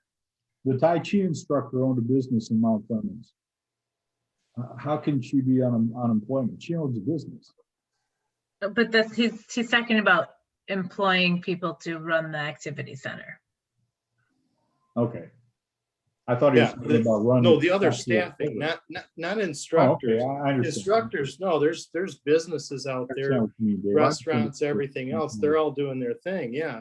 But to get an actual employee to help Yeah. run those things, you're gonna have a very difficult time. Yeah. Right. Good point. So I I think think- Vince laid it out pretty well to start Right, getting those ideas together, get them in, Right. get a plan. I agree. and, you know, and start, you know, okay, here's what we want to do. Here's what we're going to need to have do it. Here's how much it's going to cost. Here's, you know, those kinds of things. Right. Vince can't just pluck those out of thin air. Right, so just continue to bump ideas around with each other and kind of, Can we do that though, or it doesn't have to be in a meeting? Would we, I mean, sorry to be a stickler for the rules, but wouldn't we need another subcommittee to have offline conversations like that? No, well, we wouldn't be making any decisions. I mean, if you send ideas, emails to each other and we send it to Vince, we're not making any decisions, because I thought we weren't allowed to make any like decisions. Can't make Yeah, yeah. decisions, but in smaller groups, you can come to consensuses. you share Okay. information. That's not a problem, not an issue. Mhm. Okay. All right, awesome. All right, I think that we've had enough of the status of the programs. You combined two again. You're gonna kill me on writing out the minutes. No, I'm sorry. All right, number 10, report on special events, Meet the Easter Bunny. That's your lead, Dana. Okay, so it went really well. I got a lot of good feedback while I was there, that the residents really seemed to enjoy it. They enjoyed the fact that there was no pre-registration also. I got feedback that the Clinton Townships was pre-registered, and that at least one kid that we know of got turned away. Everyone looked like they had fun. We had a lot of volunteers. We had the National Junior Honor Society from the middle school. We had Mark the magician come out and make balloon animals and DJ. Fraser First Booster Club donated. We had enough bags left over and bubble ones that we were actually able to give those to Fraser First Booster Club for their event that they had the following week at Ramshorn, and even had enough left over to give Mayor Winowicki to an event that he was organizing for the firefighters. So we were able to use all of the bags and spread them all over the entire city. So that was fantastic. And Mayor Carnegie. Mayor yeah, Carnegie. sorry. Yes, Mayor Carnegie. Mayor Carnegie. Yeah, I mean, we got really good feedback on it. People behaved themselves. There was social distancing. My children popped their balloons in about 2.2 seconds. Yeah. And Chris and Sunny, Amanda helped so much, and Amanda's husband helped. So I can't thank all the volunteers enough that showed up. I actually had so many people volunteering that I was like, I don't really have anything for people to do, you know, and I felt bad because you don't want to turn away volunteers, but Mayor Carnegie had the fire truck pulled out. Like it was just a really good event, and it seemed like people really needed it, if that makes sense. Like everyone just seemed really happy to be out. So I'm hoping that we can get some more, you know, initiatives like that going forward. And the bunny actually set a new bar for the Energizer Bunny. Wanted to throw that out there. Look, he's right here. Thank you. He's right there. Yeah, he had a good time doing it too. So, but yeah, it was good. Awesome. I think at least. I don't know. It did. It went good. Good. Okay, and to 11, other business, 11A. I already forgot what we're doing. It's interview. I guess since she's the only person that applied, it's more like a introduction. So, Great, because I suck at interviews. okay. I don't know if you, why did, go ahead, David, Do you like long walks in the parks? right? I do. I'm actually really tired. We left the park just so I could do this meeting. Commissioner Bogdan, go ahead. I just wanted to say, I see Amanda at all kinds of functions, and I feel no reason to interview her at this time. For me, anyway, I have no questions. She's volunteering for everything all the time, and she's always out there and helping. So thank you for applying. Thank you. I would agree with that. Go ahead, Dana. I was gonna say, so then we can make a motion to send Amanda to city council for approval for the open commission seat ending term December 2021. Sure, but I have, 22. 21st, 2022. Okay. I do have one question though. I have to make sure. Will you be able to attend the meetings on the first Tuesday of every month? Yes. Okay. That's really all I had to ask.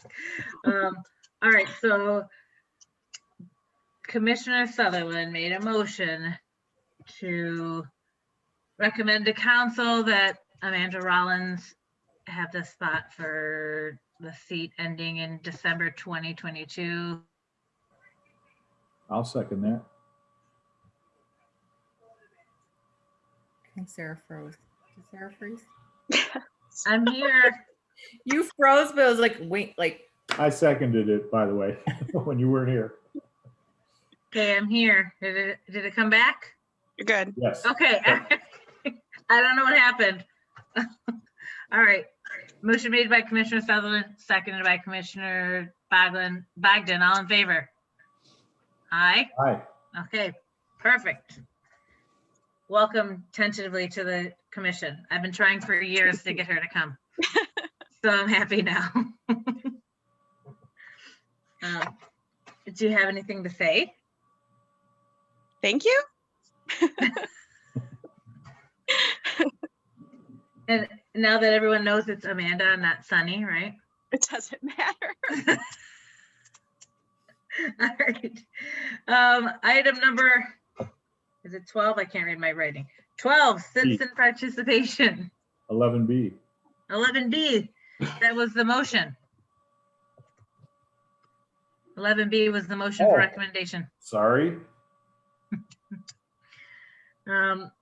Number 12 would be citizen participation. Any citizens want to participate? there's several citizens. Come on, citizens. No. They just want to hear me. Oh, there's Laura. I was going to say, Laura, come on. Hi, I'm a citizen, Laura Lessig, 15201 Fairview. I want to just mention that, number one, welcome Sunny. I think you'll be a great addition. I'm with Dave Bogdan that we see you all the time at the parks and it's great. And you were one to try to promote some activity last summer when we had all the COVID shutdowns, and you were very prominent there. So I commend you for doing that and keeping people safe. The other thing I want to mention too is today was a beautiful day. I had my granddaughter with me, so we went over to Fort Fraser. I kind of forgot it was spring break, but my goodness, that place was packed. And I'll tell you, everyone's concerned about COVID, but nobody there were wearing masks. It was like a normal day from 2019. They were a lot of people. I think me and my granddaughter were the only ones wearing masks, only because I want to, continue to keep my distance with people. But I think that the people are responsible for themselves. If they feel that they're comfortable out there with everyone, then there's no reason why we can't let people out there. We're not policing the parks. We're not telling people you can only be 25 people in the park at this time. So I think it's fair to say that people are out there trying to enjoy life, And it's up to them whether they feel comfortable or not being there or not.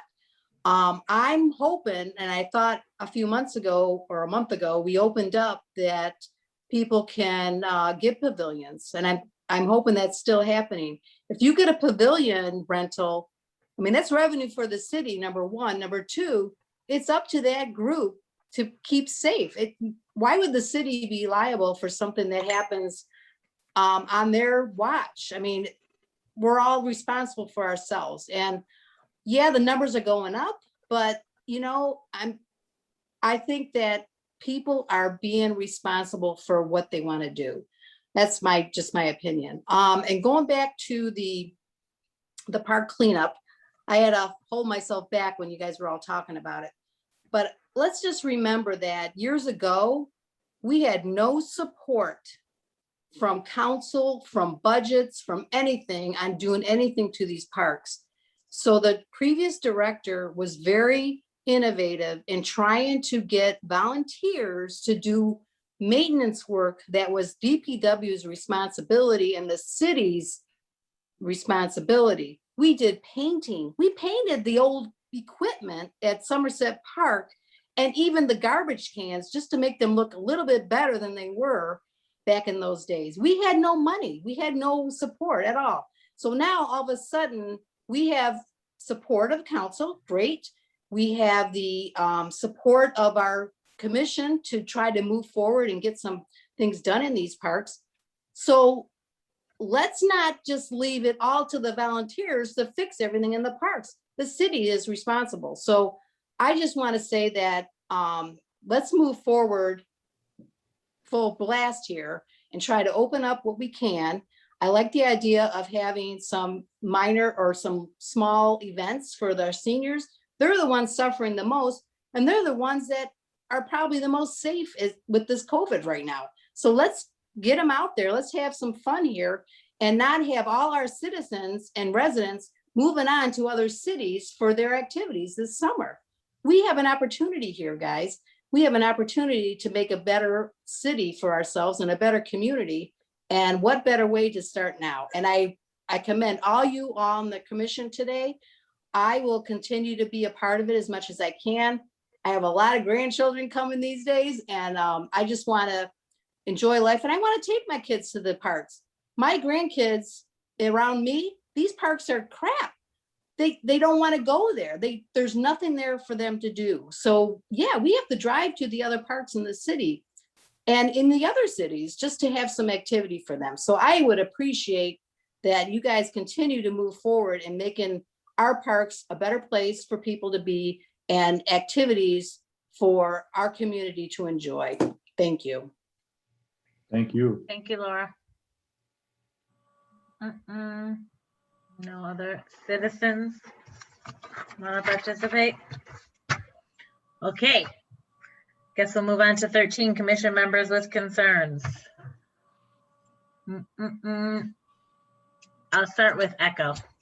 Oh, Okay, all right, so I had an idea. I'm sure this has to get approved, but I do kind of have a guideline of how I wanted it to go down. I wanted to have a parks hide and seek. It wouldn't cost anything to participate. There's no pre-registration.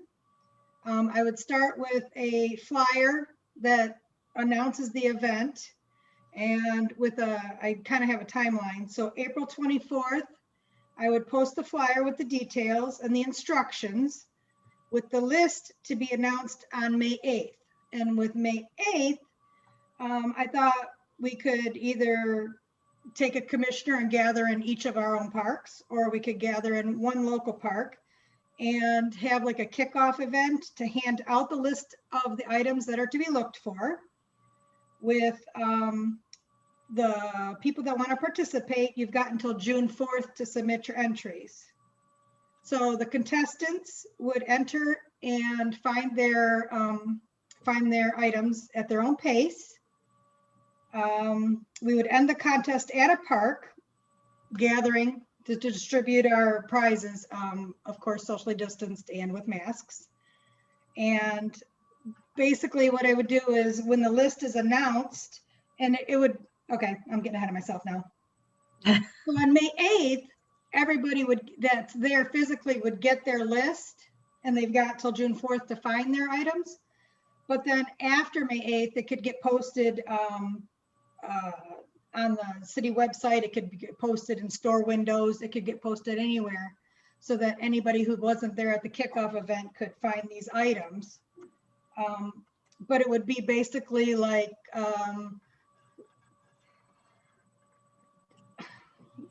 Somerset Park.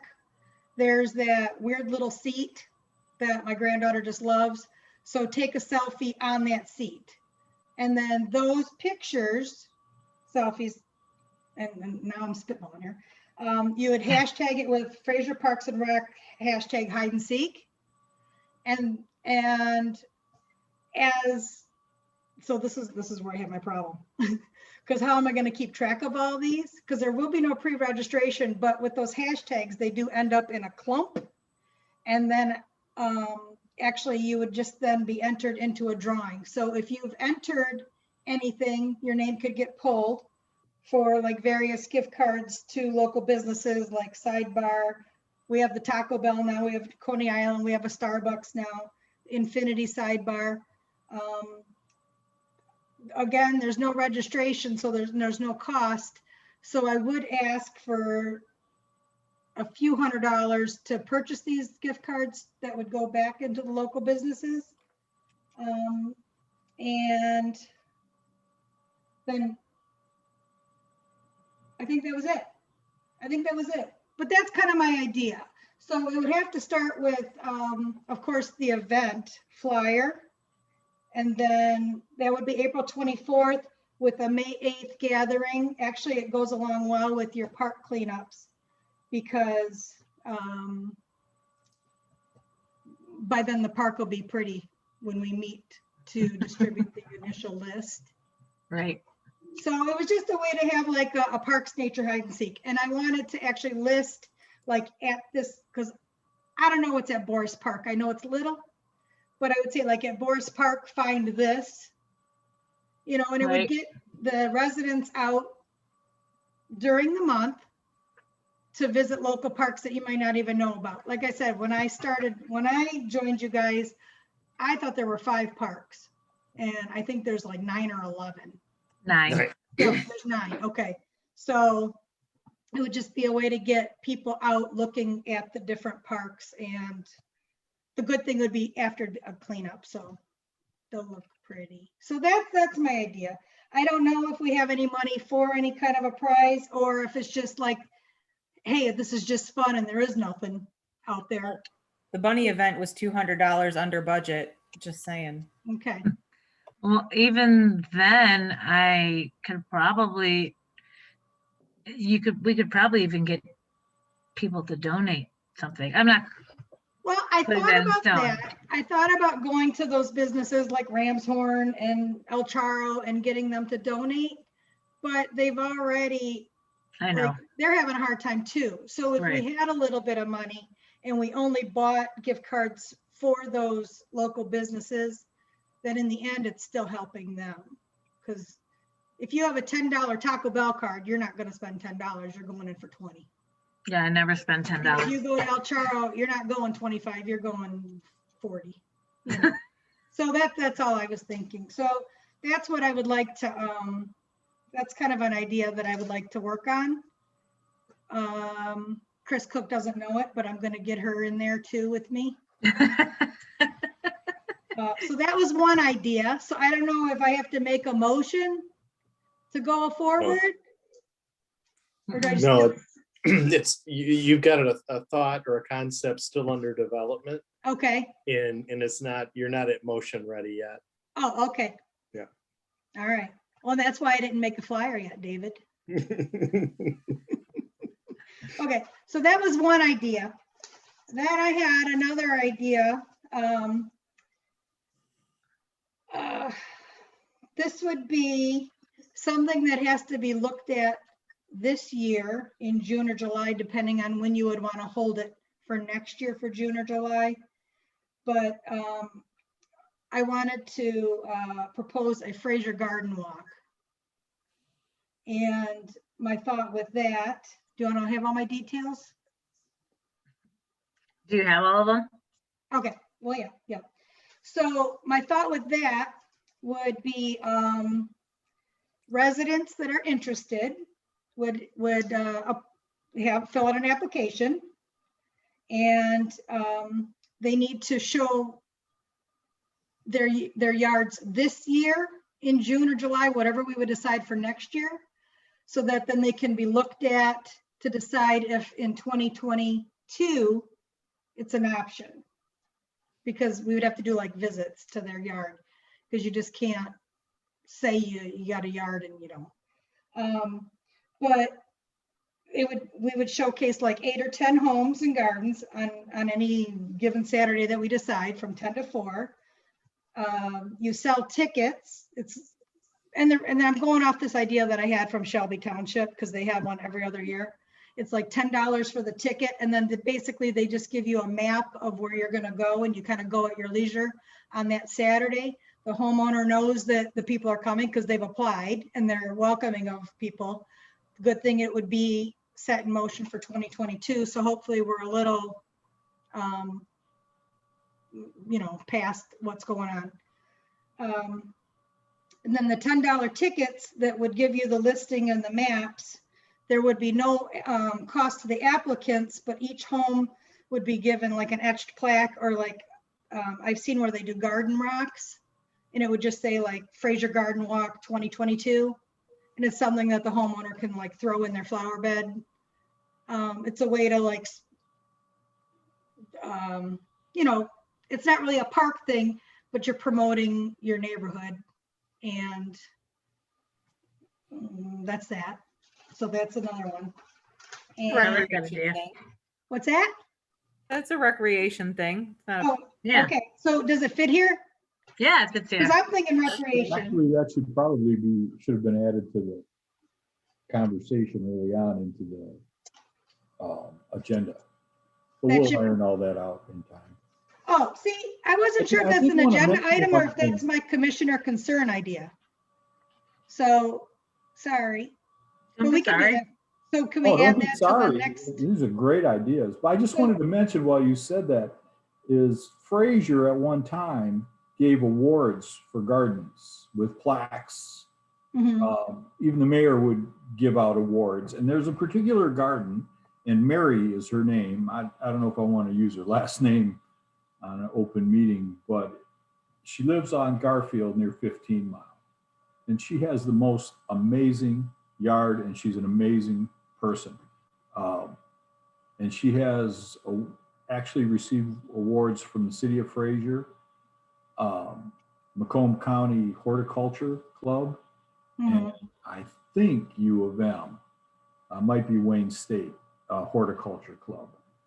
But she has an amazing garden, and I'm, because of COVID, I haven't been going to church and I haven't seen her for almost a year.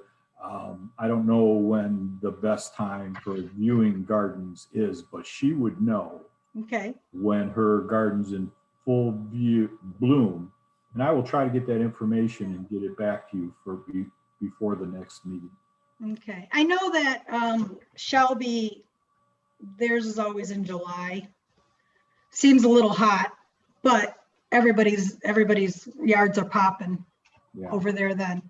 But so anyway, if that was something that we want to put on the agenda to think about, we would ask for people to apply in June so we can see their yard in July of 2021 to know that they would be on the schedule for July of 2022 or June 2022, whatever if Mary has a preference of when her yard looks the best. It's just info I'll get. Okay. So those are my two things. And David Winowicki, so what do I have to do about my hide and seek idea? I have to do something else before I can even go forward? You'll want to get all of your plans and thoughts together, organize it all together, get it to Okay. Vince for Vince's review. And then Okay. at that point, All right. I'll type it so you can read it better. All right. You know, you get the whole structure together and then get that to Vince for his review. And at that point, you know, if it's something that the commission, you know, and Vince feels that you want to move forward with, then at that point, then you can do your motions and So things. is this preferably before Thursday's city meeting then, or before our next recreation meeting, which is May 6th, I think? I would say it would be before your next commission meeting. Right. Okay. Yeah. Oh, May 4th? Be May with 4th. you. Yeah. Okay.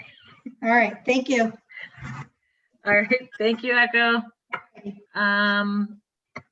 Commissioner Bogdan. Covered all my concerns about the senior center that I've had last month and the month before that and the month before that.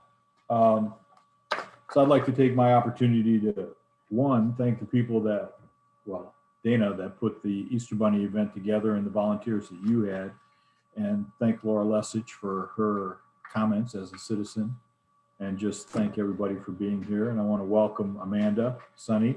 I'm going to keep calling you Sunny anyway, makes me smile. And that's it for me. Thank you. Awesome. Thank you, Commissioner Bogdan. Commissioner Sutherland.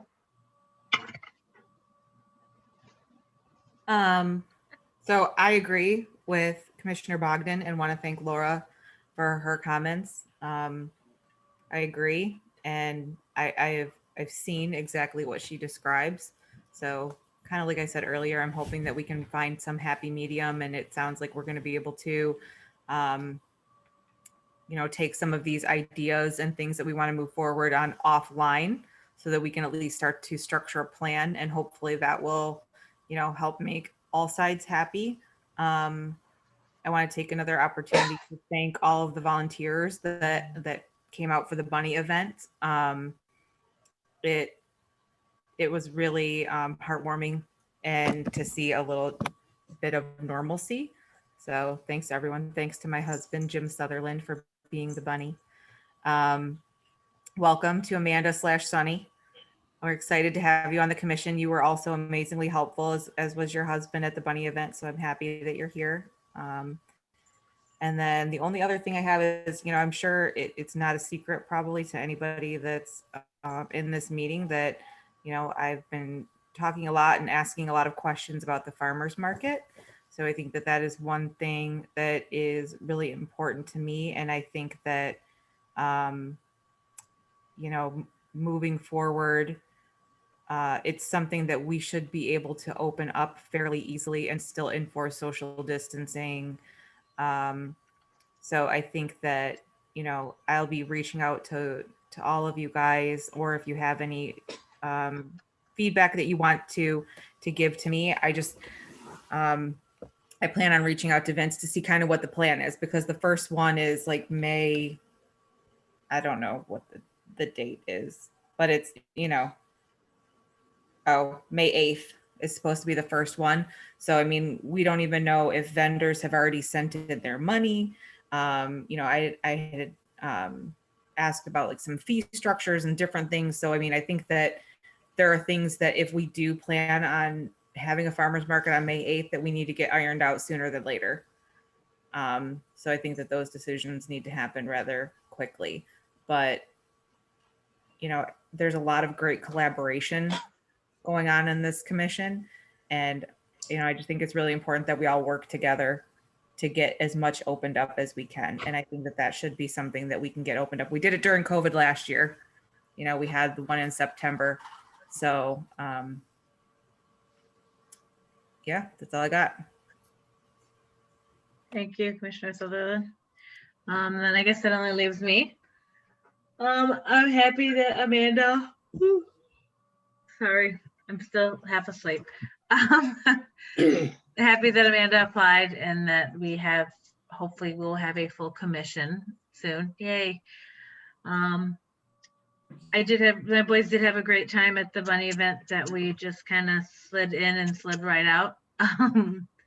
That's like the first thing Lincoln has been to in a year. and we were able to, go out and enjoy things socially distanced, and he actually kept his mask on. He hasn't been keeping his mask on for a long time. Usually he chews on it. So he did something. He was able to keep it on and go out and have fun for a bit. And I am actually shocked about Nancy stepping down today. And I really want to thank Nancy for all the hard work that she put in the farmers market for the past years.